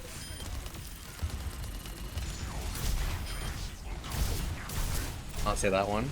Anyhow. Convincing, very convincing win here. Great plays from TU. Some good attempts by SE, but I think they really need to figure out what comp they're playing, lock it down, make sure all their characters synergize well. Because For a moment there, they switched over to the Mauga, Yeah, but the they were still Mauga. running the Baptiste, But and there's a they're bit of still- anti-synergy yes. there. And we're Switching not to able the to see it on Matra. stream, of course, but there's still perks in play with the new Overwatch update, right? Yeah. There's perks. The longer you play a character, the more perks you get. So there is an advantage to sticking a team comp. However, counter swapping has always been a core part of Overwatch. So we'll have to see how that goes in terms of Yeah. SE mirroring. Well, they tried to mirror the RAM, right? That didn't go so well. However, I just think they didn't have a plan. I'm gonna say Yeah. it over and over again because it is such a core part of Overwatch to have a plan for whatever fight's about to take place. Yeah, a couple of the fights there, SC just looked completely lost. I maybe a quick engage on the Mauga can work normally, but TU spacing it really well. So I'm glad they slowed down, tried out Ramatra comp. They're figuring things out. They can probably get into this match really well. Have a good series here. Yes. However, and unlike the earlier round robin matches, this is a best of 5. So this is not nearly over yet. I still believe in SE to put up a fight. They just said honestly, they've not been playing. They played TU 2 times, maybe. This is the second time. This is yeah. the second time they played TU. They have not had that much experience, and TU has been putting up a fight in this tournament. And so I believe they have the capacity to respond. Looks like we're going to Circuit Royale. Let's see what bans we have. I feel like they might be banning Ramatra, honestly. Assuming we will see a Widow ban here from mm. the side of TU. Just not wanting to deal with the pressure that puts out, but I mean, he's very confident on the Freya, so if Freya doesn't get banned, they might not ban Widow. And then we're gonna have a nice poke mirror. We will have a very nice poke mirror. I haven't kept up with the game. I heard that there was a rework with Circuit Royale. What did they add? What did they remove? There was a rework. Neither of us have heard of it. Oh yeah, no, yeah. They added some. Oh, you can now rotate a bit through left. There's still no shortcut really to get around behind the enemy team. Yeah. But there you open up the map a bit more, to where there's a couple more places to hold on second point, a couple more Let's see. rotates to take through like left side when you're attacking on first. So opening up the map a bit did literally nothing, but I suppose it's thought that counts there. This is thought that counts. Okay. Thank you, Blizzard. We love you guys. Thank you. Yeah. Well, I guess we have to just wait and see. What We have to teams wait are and pulling see. out. Fallen has abandoned us. We are left to fend for ourselves over here Yeah, in the production casting has booth. pieced out, which hopefully they'll be coming back soon. But Please save us. I mean, I'm down to yap. I'm down to yap. I mean, there's not much to yap about, right? I mean, we both left the Overwatch team. We know Yeah. that, right? For the better. This for game the sucks. better. I mean, this game is amazing. Marble Rose? This No, game no. is stellar. Yeah, Stellar. We love Blizzard. Blizzard's fired. I Yeah. really wish they'd sponsor us directly. No, it's fine. However, since OAS has blown up, especially the Oklahoma competitive scene for Overwatch has been mostly grassroots. Well, it already was grassroots, but OAS was the real organization now. So it's just all these events like the FalLAN and then like OSU and RSU sponsoring their own events. That's what's been keeping us afloat. And so if you have the ability to help out with those events or like support any of those events in person, online at all, we appreciate everybody. We especially appreciate everybody in Twitch chat right now. We can't see the chat. I can kind of see it over there, but we both have glasses, so we can't read. So Yeah. Oh, I was unfortunately born nearsighted. I'm born not sighted. Just not sighted in I general. have no foresight.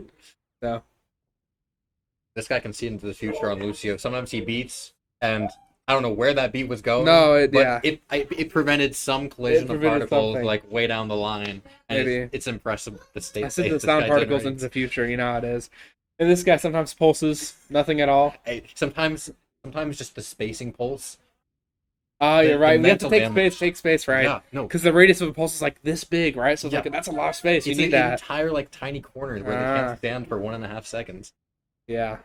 You know? Oh my goodness. Awesome. Wow. I really Wow. suck at this. Yeah, Right. we suck at this. Um, I'm gonna do something about this chat. Oh my gosh. Breaking the fourth wall. I get left alone. So, well, welcome. I'm your sole caster for the evening. My other caster has abandoned me as well. And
We are Welcome back. FalLAN has resurrected. He's Yeah, alive production again. has once again returned. Someone say he's reborn, like a certain Spyro.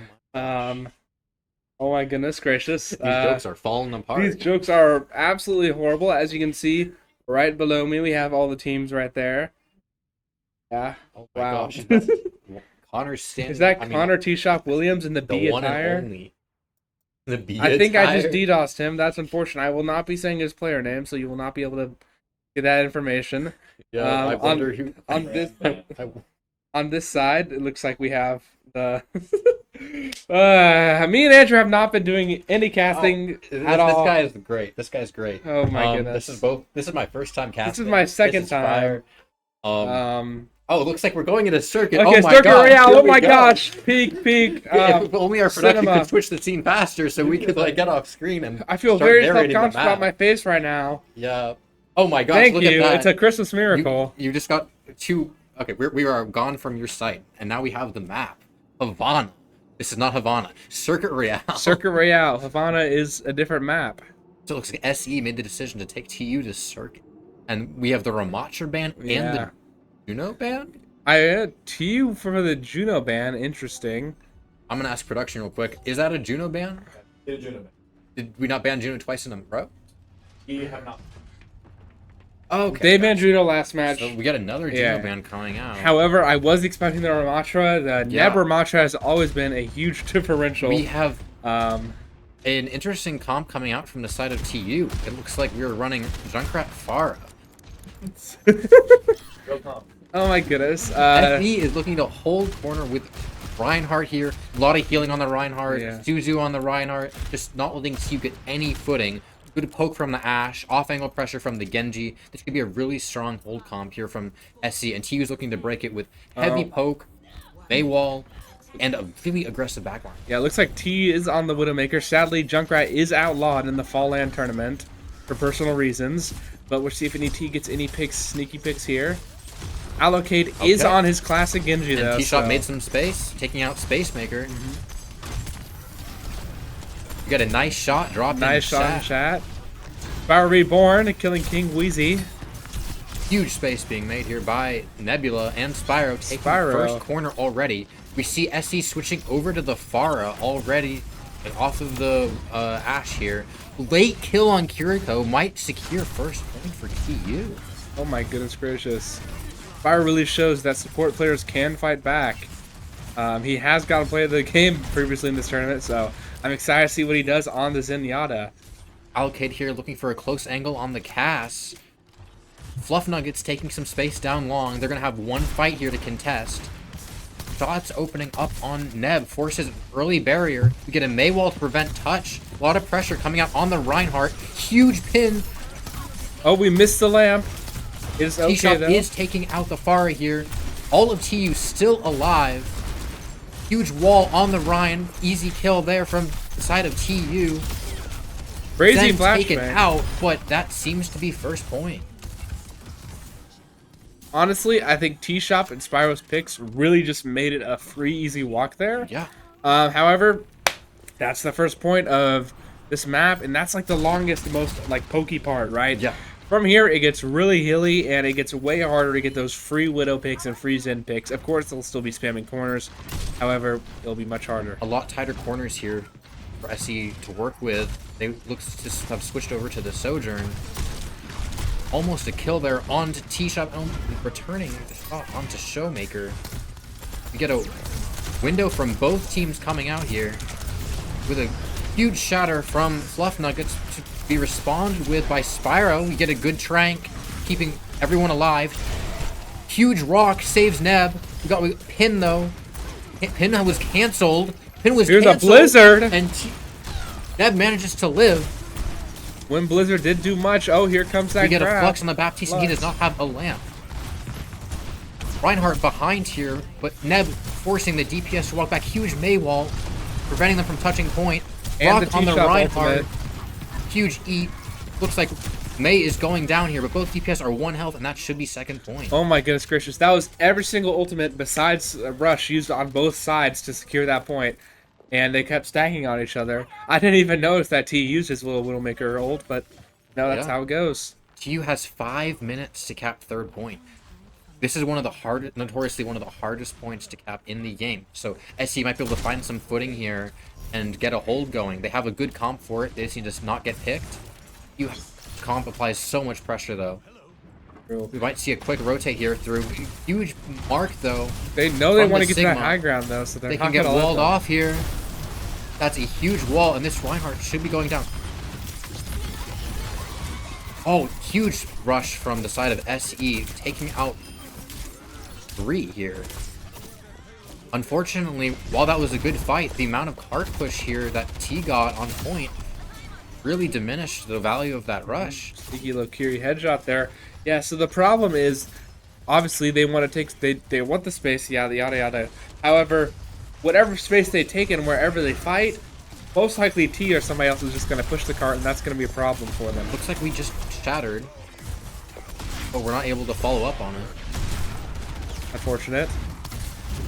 That is eat down from the side massive of TU. wall on Neb Sigma. However, we do have lamp from map, and out comes a window. Really good wall too, forcing Reinhardt into that corner. That is lamp forced out. They're all Huge bunched up pressure on left. It looks like onto there's a Zen fight right now. It looks like Spire was not able to win against the Mei. All Crazy things thrown are down, happening. trying to pressure out this Baptiste. Really weird fight we have going on here. I'm a little scared that Neb might be using his flux right here. We'll have to see though. Huge wall once again from Loftus, trying to put as much pressure onto this Reinhardt as possible. Almost going down, but receiving healing from both his supports. Amazing rock, takes out the Mei before cryo can be used.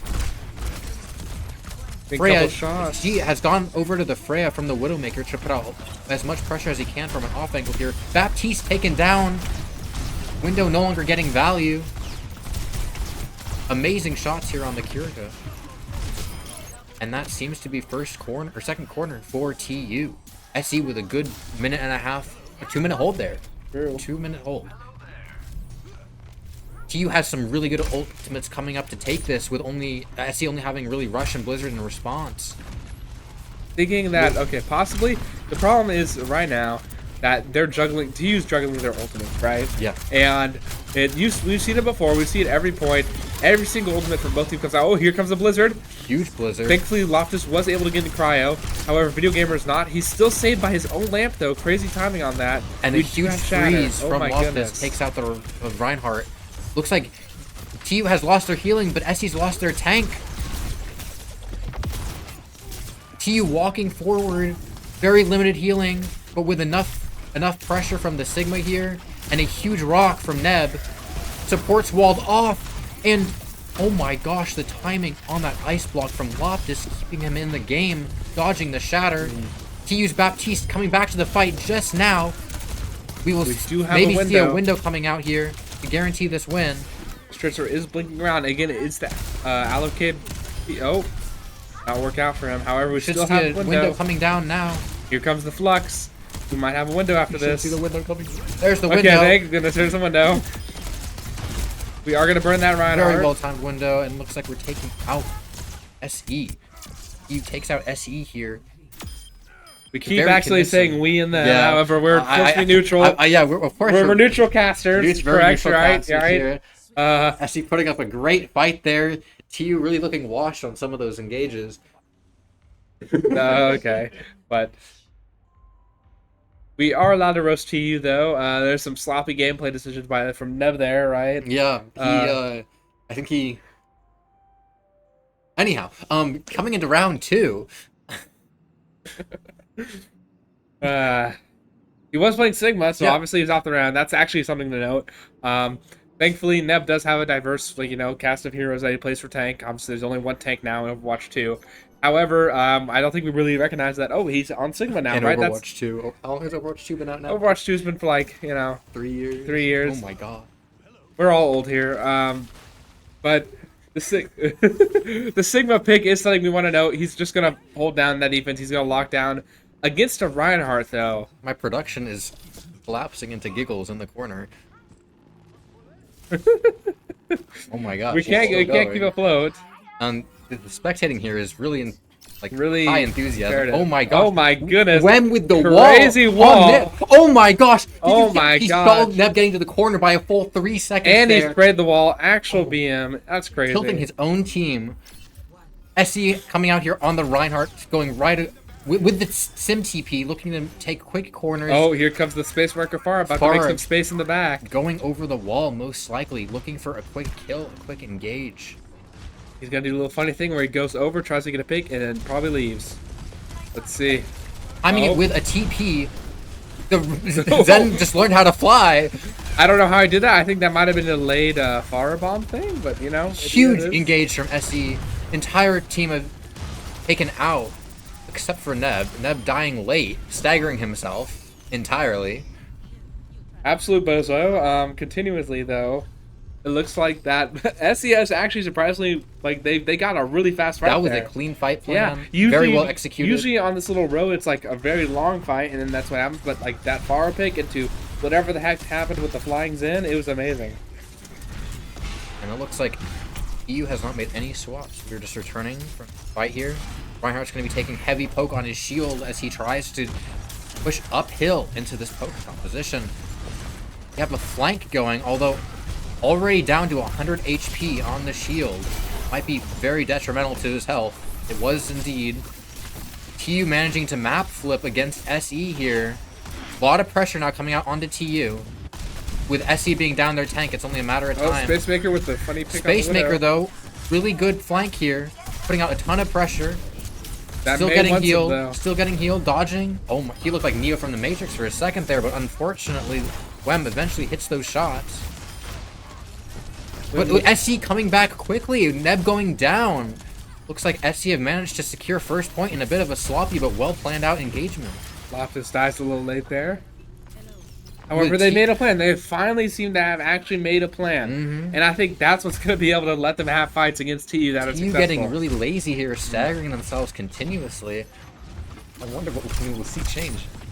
T-Shop on the Freya over from this Widowmaker. Really good point. Second point here is a very good point for Freya. Decides to dash into a Fire Strike to even the odds.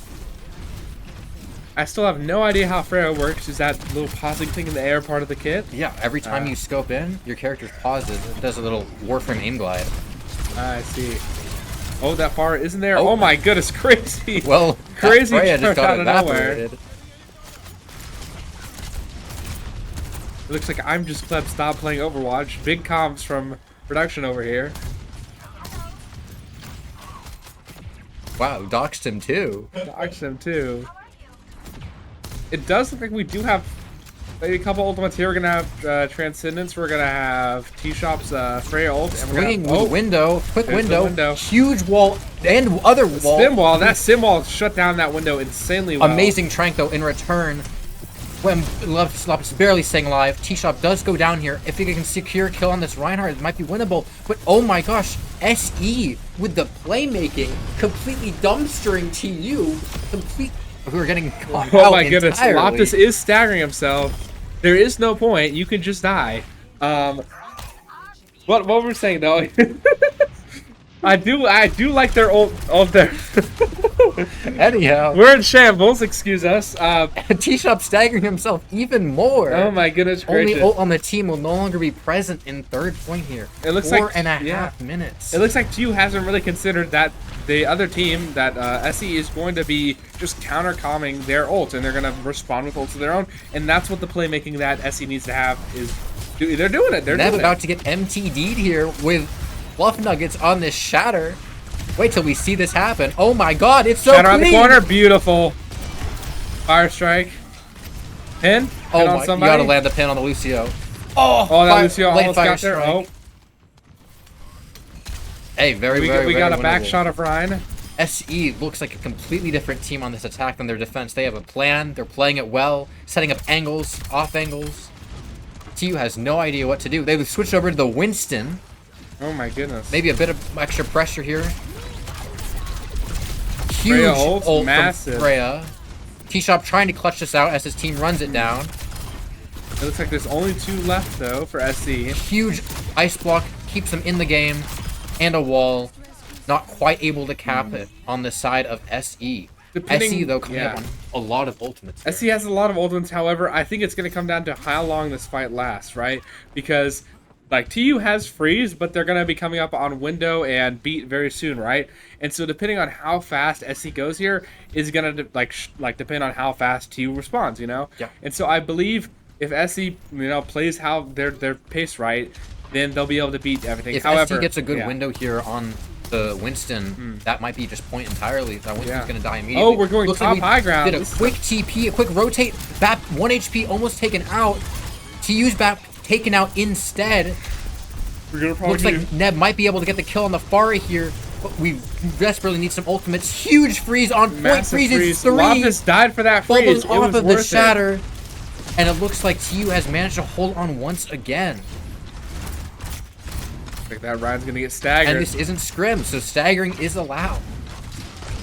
This is extremely toxic. This is unsportsmanly behavior from TU. It's optimal. FalLAN Production says it's optimal behavior. FalLAN says it's optimal. Can we please zoom in on the rubber ducky in the pond? There it is. Oh, it's on screen right now. Spyro's going to give us a clear view of it. Thank It you, is a Spyro. Junkrat tower. Spyro better Oh, production over here than production. True. So when it comes to ults here, we obviously have Window again, and we have Freya ultimate. Early However, wall, stalling out any poke that SC might want to have. But that is a good window, and that Reinhardt getting chunked immediately. Barely able to stay alive. And Oh my goodness! Freya Massive ult. Freya ult. Massive burst damage. And this Kiriko's going to get killed pretty fast here. Does take That out is one, unfortunate. Very well played by TU. Using the wall to slow down the TP from SC, being able to set up a window, capitalize off it, and Yes. like immediately. Great play from TU. Looks like we're switching over to Ana, trying to get some nades and rotate. Back over to the Baptiste immediately. Probably not worth switching to Ana because you don't It have is perks, not. and You have Windows. getting nade onto the Reinhardt comp can be really hard. And this is going to be a hard fight for TU though, because as we can see, we only have Primal left in the chamber really, and so they're probably gonna do Sim Wall Window at some point. But oh, here comes Sim Wall. Fluff Nuggets looking like Bumper out here with the feed drive engage. Manages to stay alive. And a huge fire strike. Oh, walled off. But does SC manage to pull this out? We have a really good dive on backline here. However, it looks like Video Gamer and Loftus will Clean go tracking. down. And that might be SC capping. Both However, 1 HP. Oh, Selfish Neb is not done yet. He has just killed their Kiri. And it looks Here like he comes TU on the managed Rhine. to clean up the fight. Oh my goodness gracious, that is massive for TU. Because now, on the back foot, now we're only gonna have 3 ults for SC's side. And TU's going to be coming up on Blizzard and Frey ult. Both really good ultimates to clear this point. If used well, Blizzard can easily clear and win an entire fight. This is going to have to be the Shatter of a Century. Yes. Death Blossom late fight might also be able to secure. It looks like we have a TP over here on high ground. And SC manages to stay alive. And we get a huge 3-man shatter on the side of SE. And Oh that my is going to be goodness. point cap most likely. Baptiste does get taken out. Any amount of stall here from the side of TU. Well, Spyro Reborn, we do have beat coming up soon, so if we are able to live for that beat, oh my goodness The gracious. Reinhardt gets taken out. Any amount of stall here from TU. Spyro did die, so there's no beat, and that Looks is like it. SE does manage to secure it. Huge shatter from Fluff Nuggets, understanding that he has to hit that ultimate, and he delivers. Yeah. So TU definitely has more time here. However, we are seeing at the end there, SE can make plans. They can do that. They can counter calm. They can go ult track. They can do the whole shebang, right? They just had to get. I think that they just had a little warm, a little rhythm, right? warm-up. Warm-up game. I feel like SE is gonna really put up a fight against TU, and if anything, I think TU is getting very sloppy after that first match. They Yeah. got very comfortable in their seats, and I think we need to go out there and tell them, "Hey, buckle up. This is the finals of the FalLAN. We need to lock in here." And they're doing goofy plays, like, Oh my goodness gracious! I can't name one off the top of my head, but Having Selfish Neb on the team, that's a goofy play. oh my gosh, imagine having Selfish Neb as your main tank. Oh my goodness gracious. And remember, this is the FalLAN. TU's cooking something spicy now and deciding Oh to my play goodness gracious. whatever I'm looking at the moment. Oh my god. Okay, they do switch off the Winston there.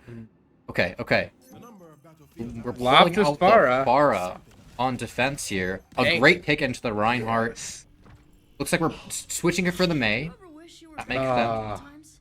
We might be selecting they might be selecting perks on multiple characters and to get back when they're stalling, so you don't have I to see. select perks later on in the game, because perks are fully enabled overtime rounds. Both teams start with full perks.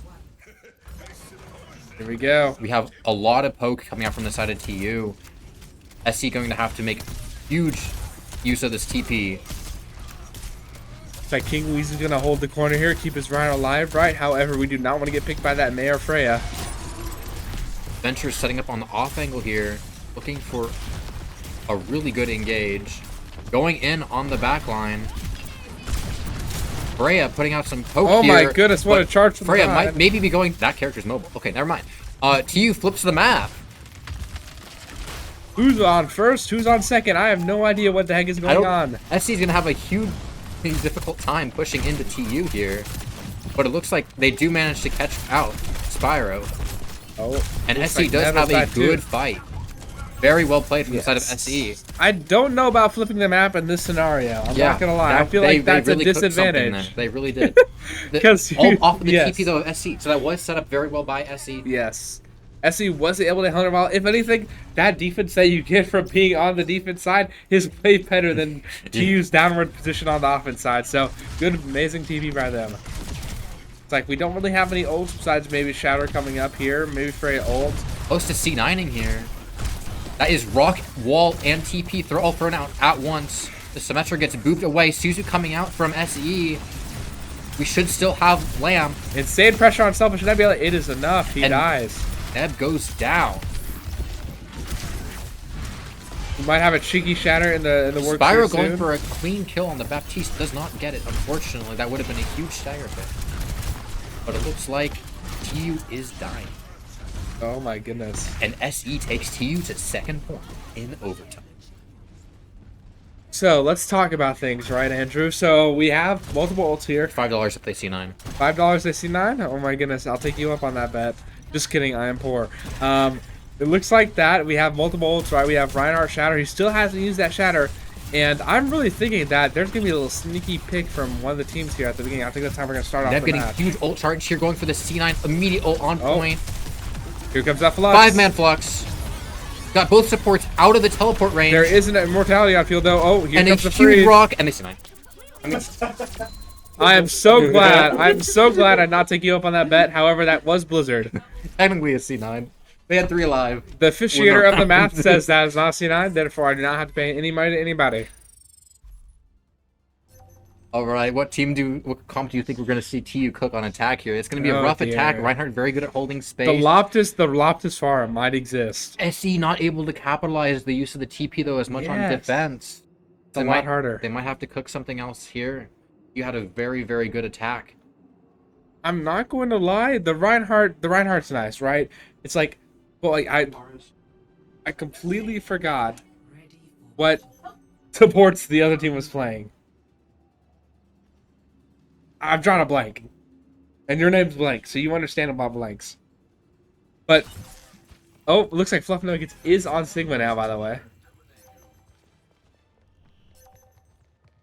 Like we have... Okay. Our production has just left. Our production's But left. in good news, we have Spyro on Moira, If anything, which might be the most cooked experience of our lives. If they do indeed run out on this Moira. looks like we're- Unfortunately not. He does not go Moira. Yes. This is really sad news. Looks like TU will be running out on a very strong, aggressive poke composition with the Zen. SE trying again to run the Ashe here. eShop opened up the map last time, getting an early pick on this Ashe. See if it can happen again. Oh my It goodness. looks like SE has decided to mirror the Sigma. Getting completely Fluff Nuggets obliterated. did get walled and by he that takes May. out the Ana. And that is first corner already gone from the side of SE. Yeah. Hey, that's what exactly happened last time, remember? It was a quick fight, so Looks it's going like to come SE down to the did point. not manage to find the answer. They immediately switch over to Baptiste and Ryan, trying to get quickly back into the fight. Can we find an answer for this Widowmaker? eShop fully opening the map for his team. Things are gonna be a Early little eat scary used here. by Neb encourages SE to take some space here. They're really not able to walk though. Oh my goodness. Reinhardt barrier dropping really, really quickly as SE tries to make some space, but T's now finds a pick on the Shove it. Ashe. Fading Neb pick on the takes Ashe. out the Pharah, and that appears to be first point taken very, very quickly. Yes, very, all they very have to do is get convincingly. up that slope a little more, and we just got first point. And so 3 picks coming in late from SE, just now having spawned at late second point spawn. If any of the DPS from SE here get caught, it's gonna bear bad news. Looks like everyone managed to stay alive, and they will have a fight. Reinhardt going in early though before his team is there, this might be potentially the last fight. trying by to the make way. as much space as possible. His pinning point manages to not get stunned. Gets discorded though. Huge Suzu. The They point managed is to right knock there. C9. Huge swings, forcing Cryo. We're coming up on Shatter here. Looks Baptiste like Gamer got has been picked. taken out. King have Weezy a put in flux, the we work, have a but a flux. huge flux on point, and Suzu being Huge. used, trying to that is finish the Circuit fight, and Royale. TU takes the map.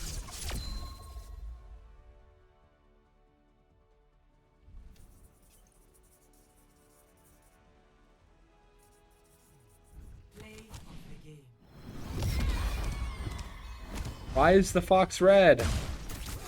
I really thought that box was teal. Maybe like a seafoam, nice Yeah, green. yeah, not that color. It's Huge me. headshot there. Oh my god. Oh my goodness gracious, Here we Robotic go, the Cat. highlight reel.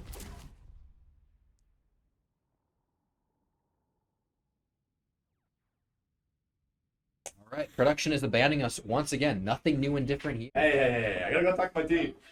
And there he goes. Well, looks like you're stuck with us again. What do you want Welcome to pick up the this- Andrew and Shrub Comedy Hour. Honestly, we should start a podcast. I don't think anyone That will would go watch. horribly. Nobody would watch. I have nothing to say. The art decor in here is quite nice. Yeah. Like spider web things going on. Gosh. I really feel like I'm in the video game. Yeah. The No. video game space. Oh my goodness You ever gracious. play Portal? Yes, I played Portal. Fire game. Fire game. Good game. You ever play Overwatch 1? I did play that game actually. No, Good Overwatch game. 1 was sick, man. Overwatch 1 was sick. Whatever happened to it? I don't know. This new game came out. It was called Overwatch 2. Shit. Oh, wait. No, and the first game wasn't even called Overwatch 1. It was just called Overwatch. It was called Overwatch? Yeah.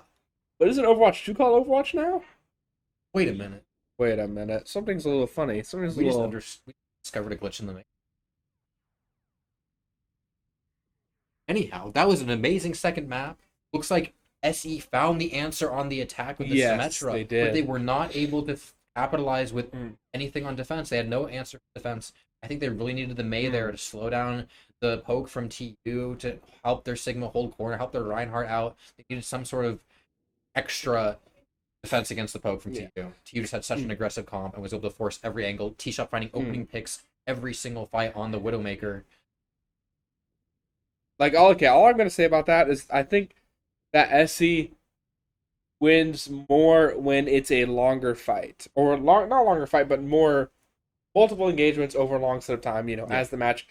I think TU just kind of overpowers them in overtime. No, and they came out swinging so strong. The immediate wall on the Sigma, immediate kill on the Sigma, immediate pick on the Ana from T. That was first point gone, and you get Yeah. 3 late picks. Coming off of second point, they barely managed to get back in Yeah. overtime. Crazy. They did not see 9 though. They did not see 9. Since production has left us, I'm going to quickly set up the stuff for next match. I will be back, but Hey, well, you get leave stuck with Andrew. me. What I ramble about. So the new Freya character. Oh my gosh, getting cut off in 5 seconds. We will be back shortly.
Have our Hey. production here. This is the one and only FalLAN of the FalLAN. Yeah, doing a little bit. I decided to come and cast the last map. Production or- trying to cash. This might be cooked. Yeah, We might it was. be cooked. It'd either be the last map or I'll get 3. So we'll see.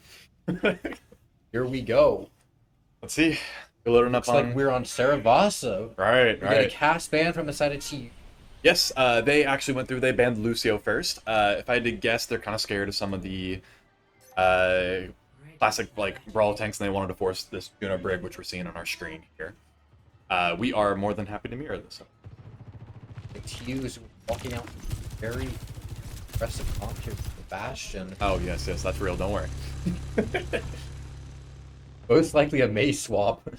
And the Weaver, Oh, the Weaver Symmetra, never before seen. where you can TP in and then get pulled back. Yeah, you can TP in, get pulled out, or your Weaver TP's in, Ooh, and then pulls you in. Yeah, and then you can't get out. Oh my god, it's so big brain. No, they're gonna be locked in the Venture Genji. It's a comp that we commonly play. However, interesting on the SE, we've got the Sombra Genji.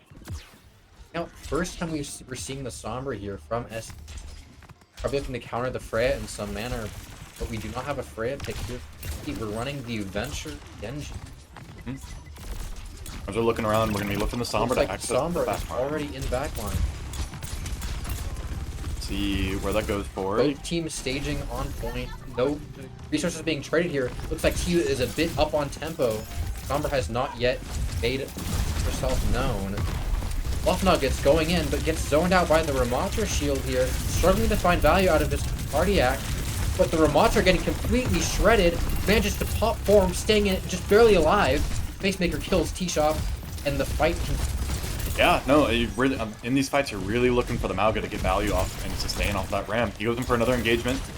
Looks like Wen's able to clear it out, and if they can continue to go back one. Wen Well, kills with three. the three coming out here from Loftus, clutching the fight, and that is a clean sweep from TU. Able to hold on after the initial trade. Some good picks from SE coming through, but TU able to stabilize. Yeah, and if you're looking at the mirrors or the matchups here, is you've really got the Ram and you've got the Malga. Really, the SE's got a hard advantage of quick brawl fight.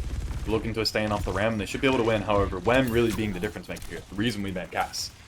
And in that last fight, you did see it. As we're walking to the next fight, not sure ultimate wise, so just looking for neutral.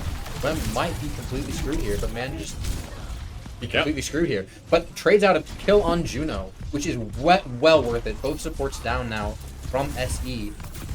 Moving into the second point, quick cap from TU, and a late kill on the Mauga here.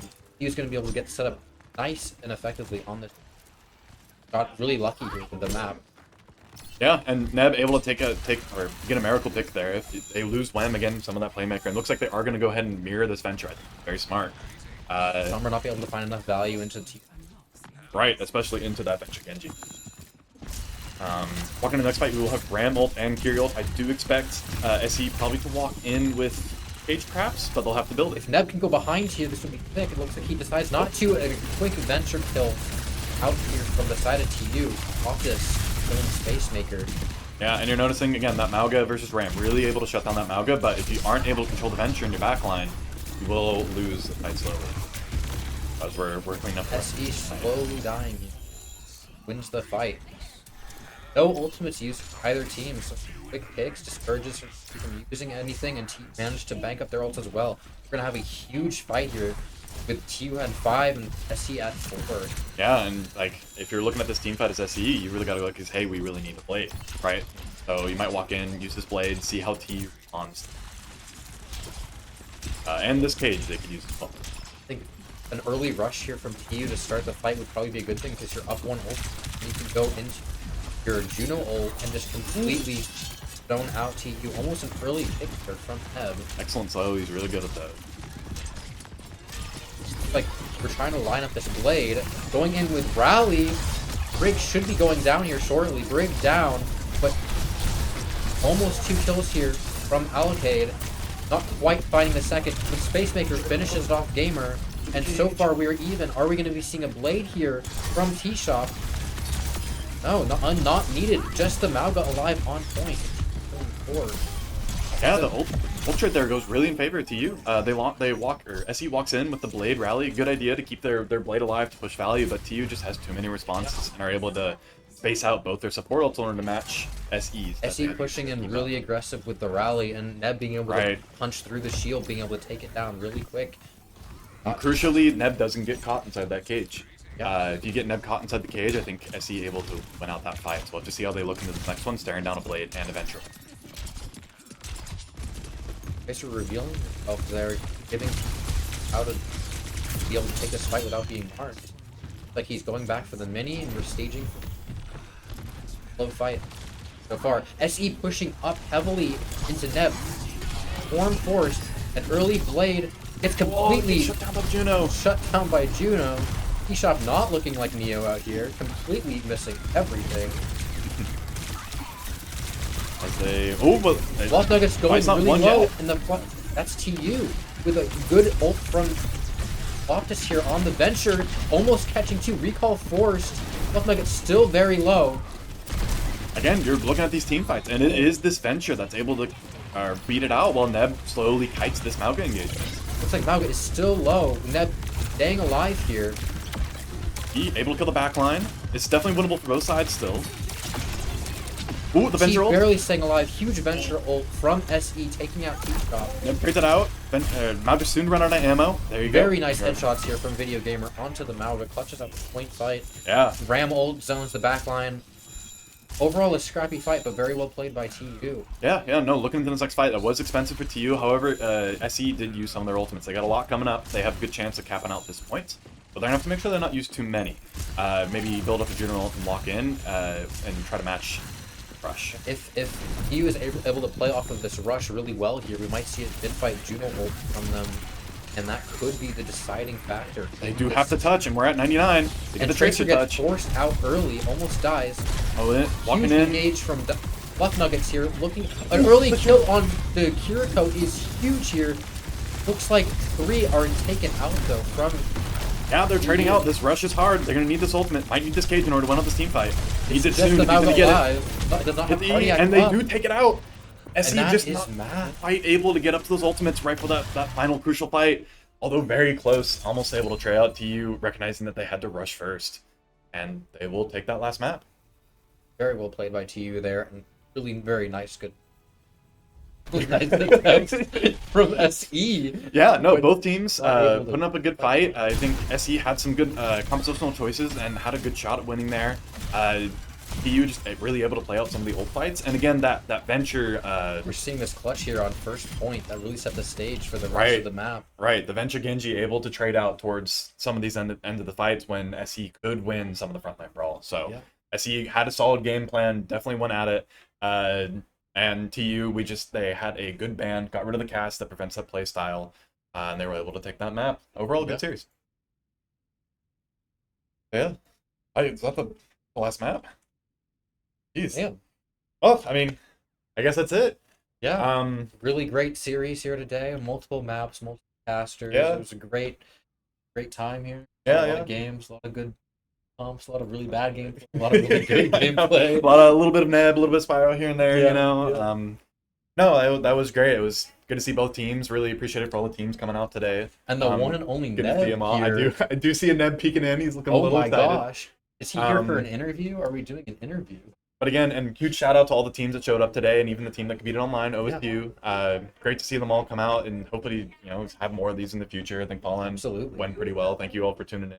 That was awesome. It's cool to host an event like this. So I think I will call it there. Andrew, thank you for Open Coast. Actually, before you turn, we might do a player review. No promises, so stay tuned. If not, we will be right back.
Fans, I've voice is kidnapped over. the stream.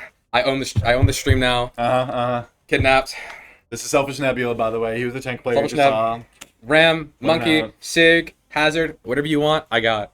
He wanted to say hi to the fans before we turn off the stream Of course. tonight. So, Shout out to this guy, my coach, my friend, for hosting this LAN. Honestly, it's been a blast. I've been wanting to play some other Oklahoma teams, and we only had the chance to play against RSU at Waypoint. Since Oasis RSU, imploded, we haven't been able to like see other teams, and I've low-key been missing it. So, thanks again. yeah, no, I'm glad I got to see teams too. It's fun for me. Yeah. So, but yeah, I just want to say hi to everyone. Anyway, this is Ned. guys. I mean, I guess you would call yourself the MVP. Whoa. You know. I mean, if you say it, I won't. If you say it, I won't. And fine, technically. But, I guess, wait, I didn't show the trophy. Wait, You didn't show the trophy. Hold on. Plot champ? Plot champ's in the chat.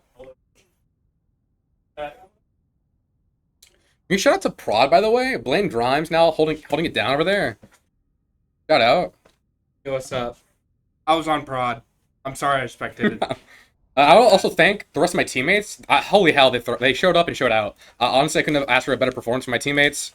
The level that we've played. Where does this guy come from? But the level of gameplay that my teammates have exhibited today, we've come so far. From the first semester, me being here, being a freshman, being a diamond player, to being where we are today, having most of my teammates graduate. I mean, it's a mark. It's a mark in history. I guess So- this is important. I would have gotten this with anyone. So technically, it's missing Sure, the that- fallen oh, part. yeah. There'll be a little plaque that goes onto here, but it's a Overwatch logo. Is it like FalLAN? trophy? It's FalLAN? It's like it's pretty fun. So congratulations. Thank you Technically, my team as to well. my teammates. Seriously. All right, cool. I think that's everything. Do you want to just say hi real quick? Anyone else want to say hi? Get in front, y'all. Go say hi. Wave Get behind bye. him. You guys are technically the host. I mean, I know I hosted, but you guys are technically the hosting team. Oh, So okay. technically a contender X. One up. to you. That's So bye. my support player. That's my main support. Where's my Spyro? Where's Connor? I'm scooching in. support. I play all of it. Where's my T? Get in Bye, here. bye. support that plays all the time. Wave. And then graduating, so. Bye. Watch out. Bye. Good seeing you. Bye, guys. Good seeing you.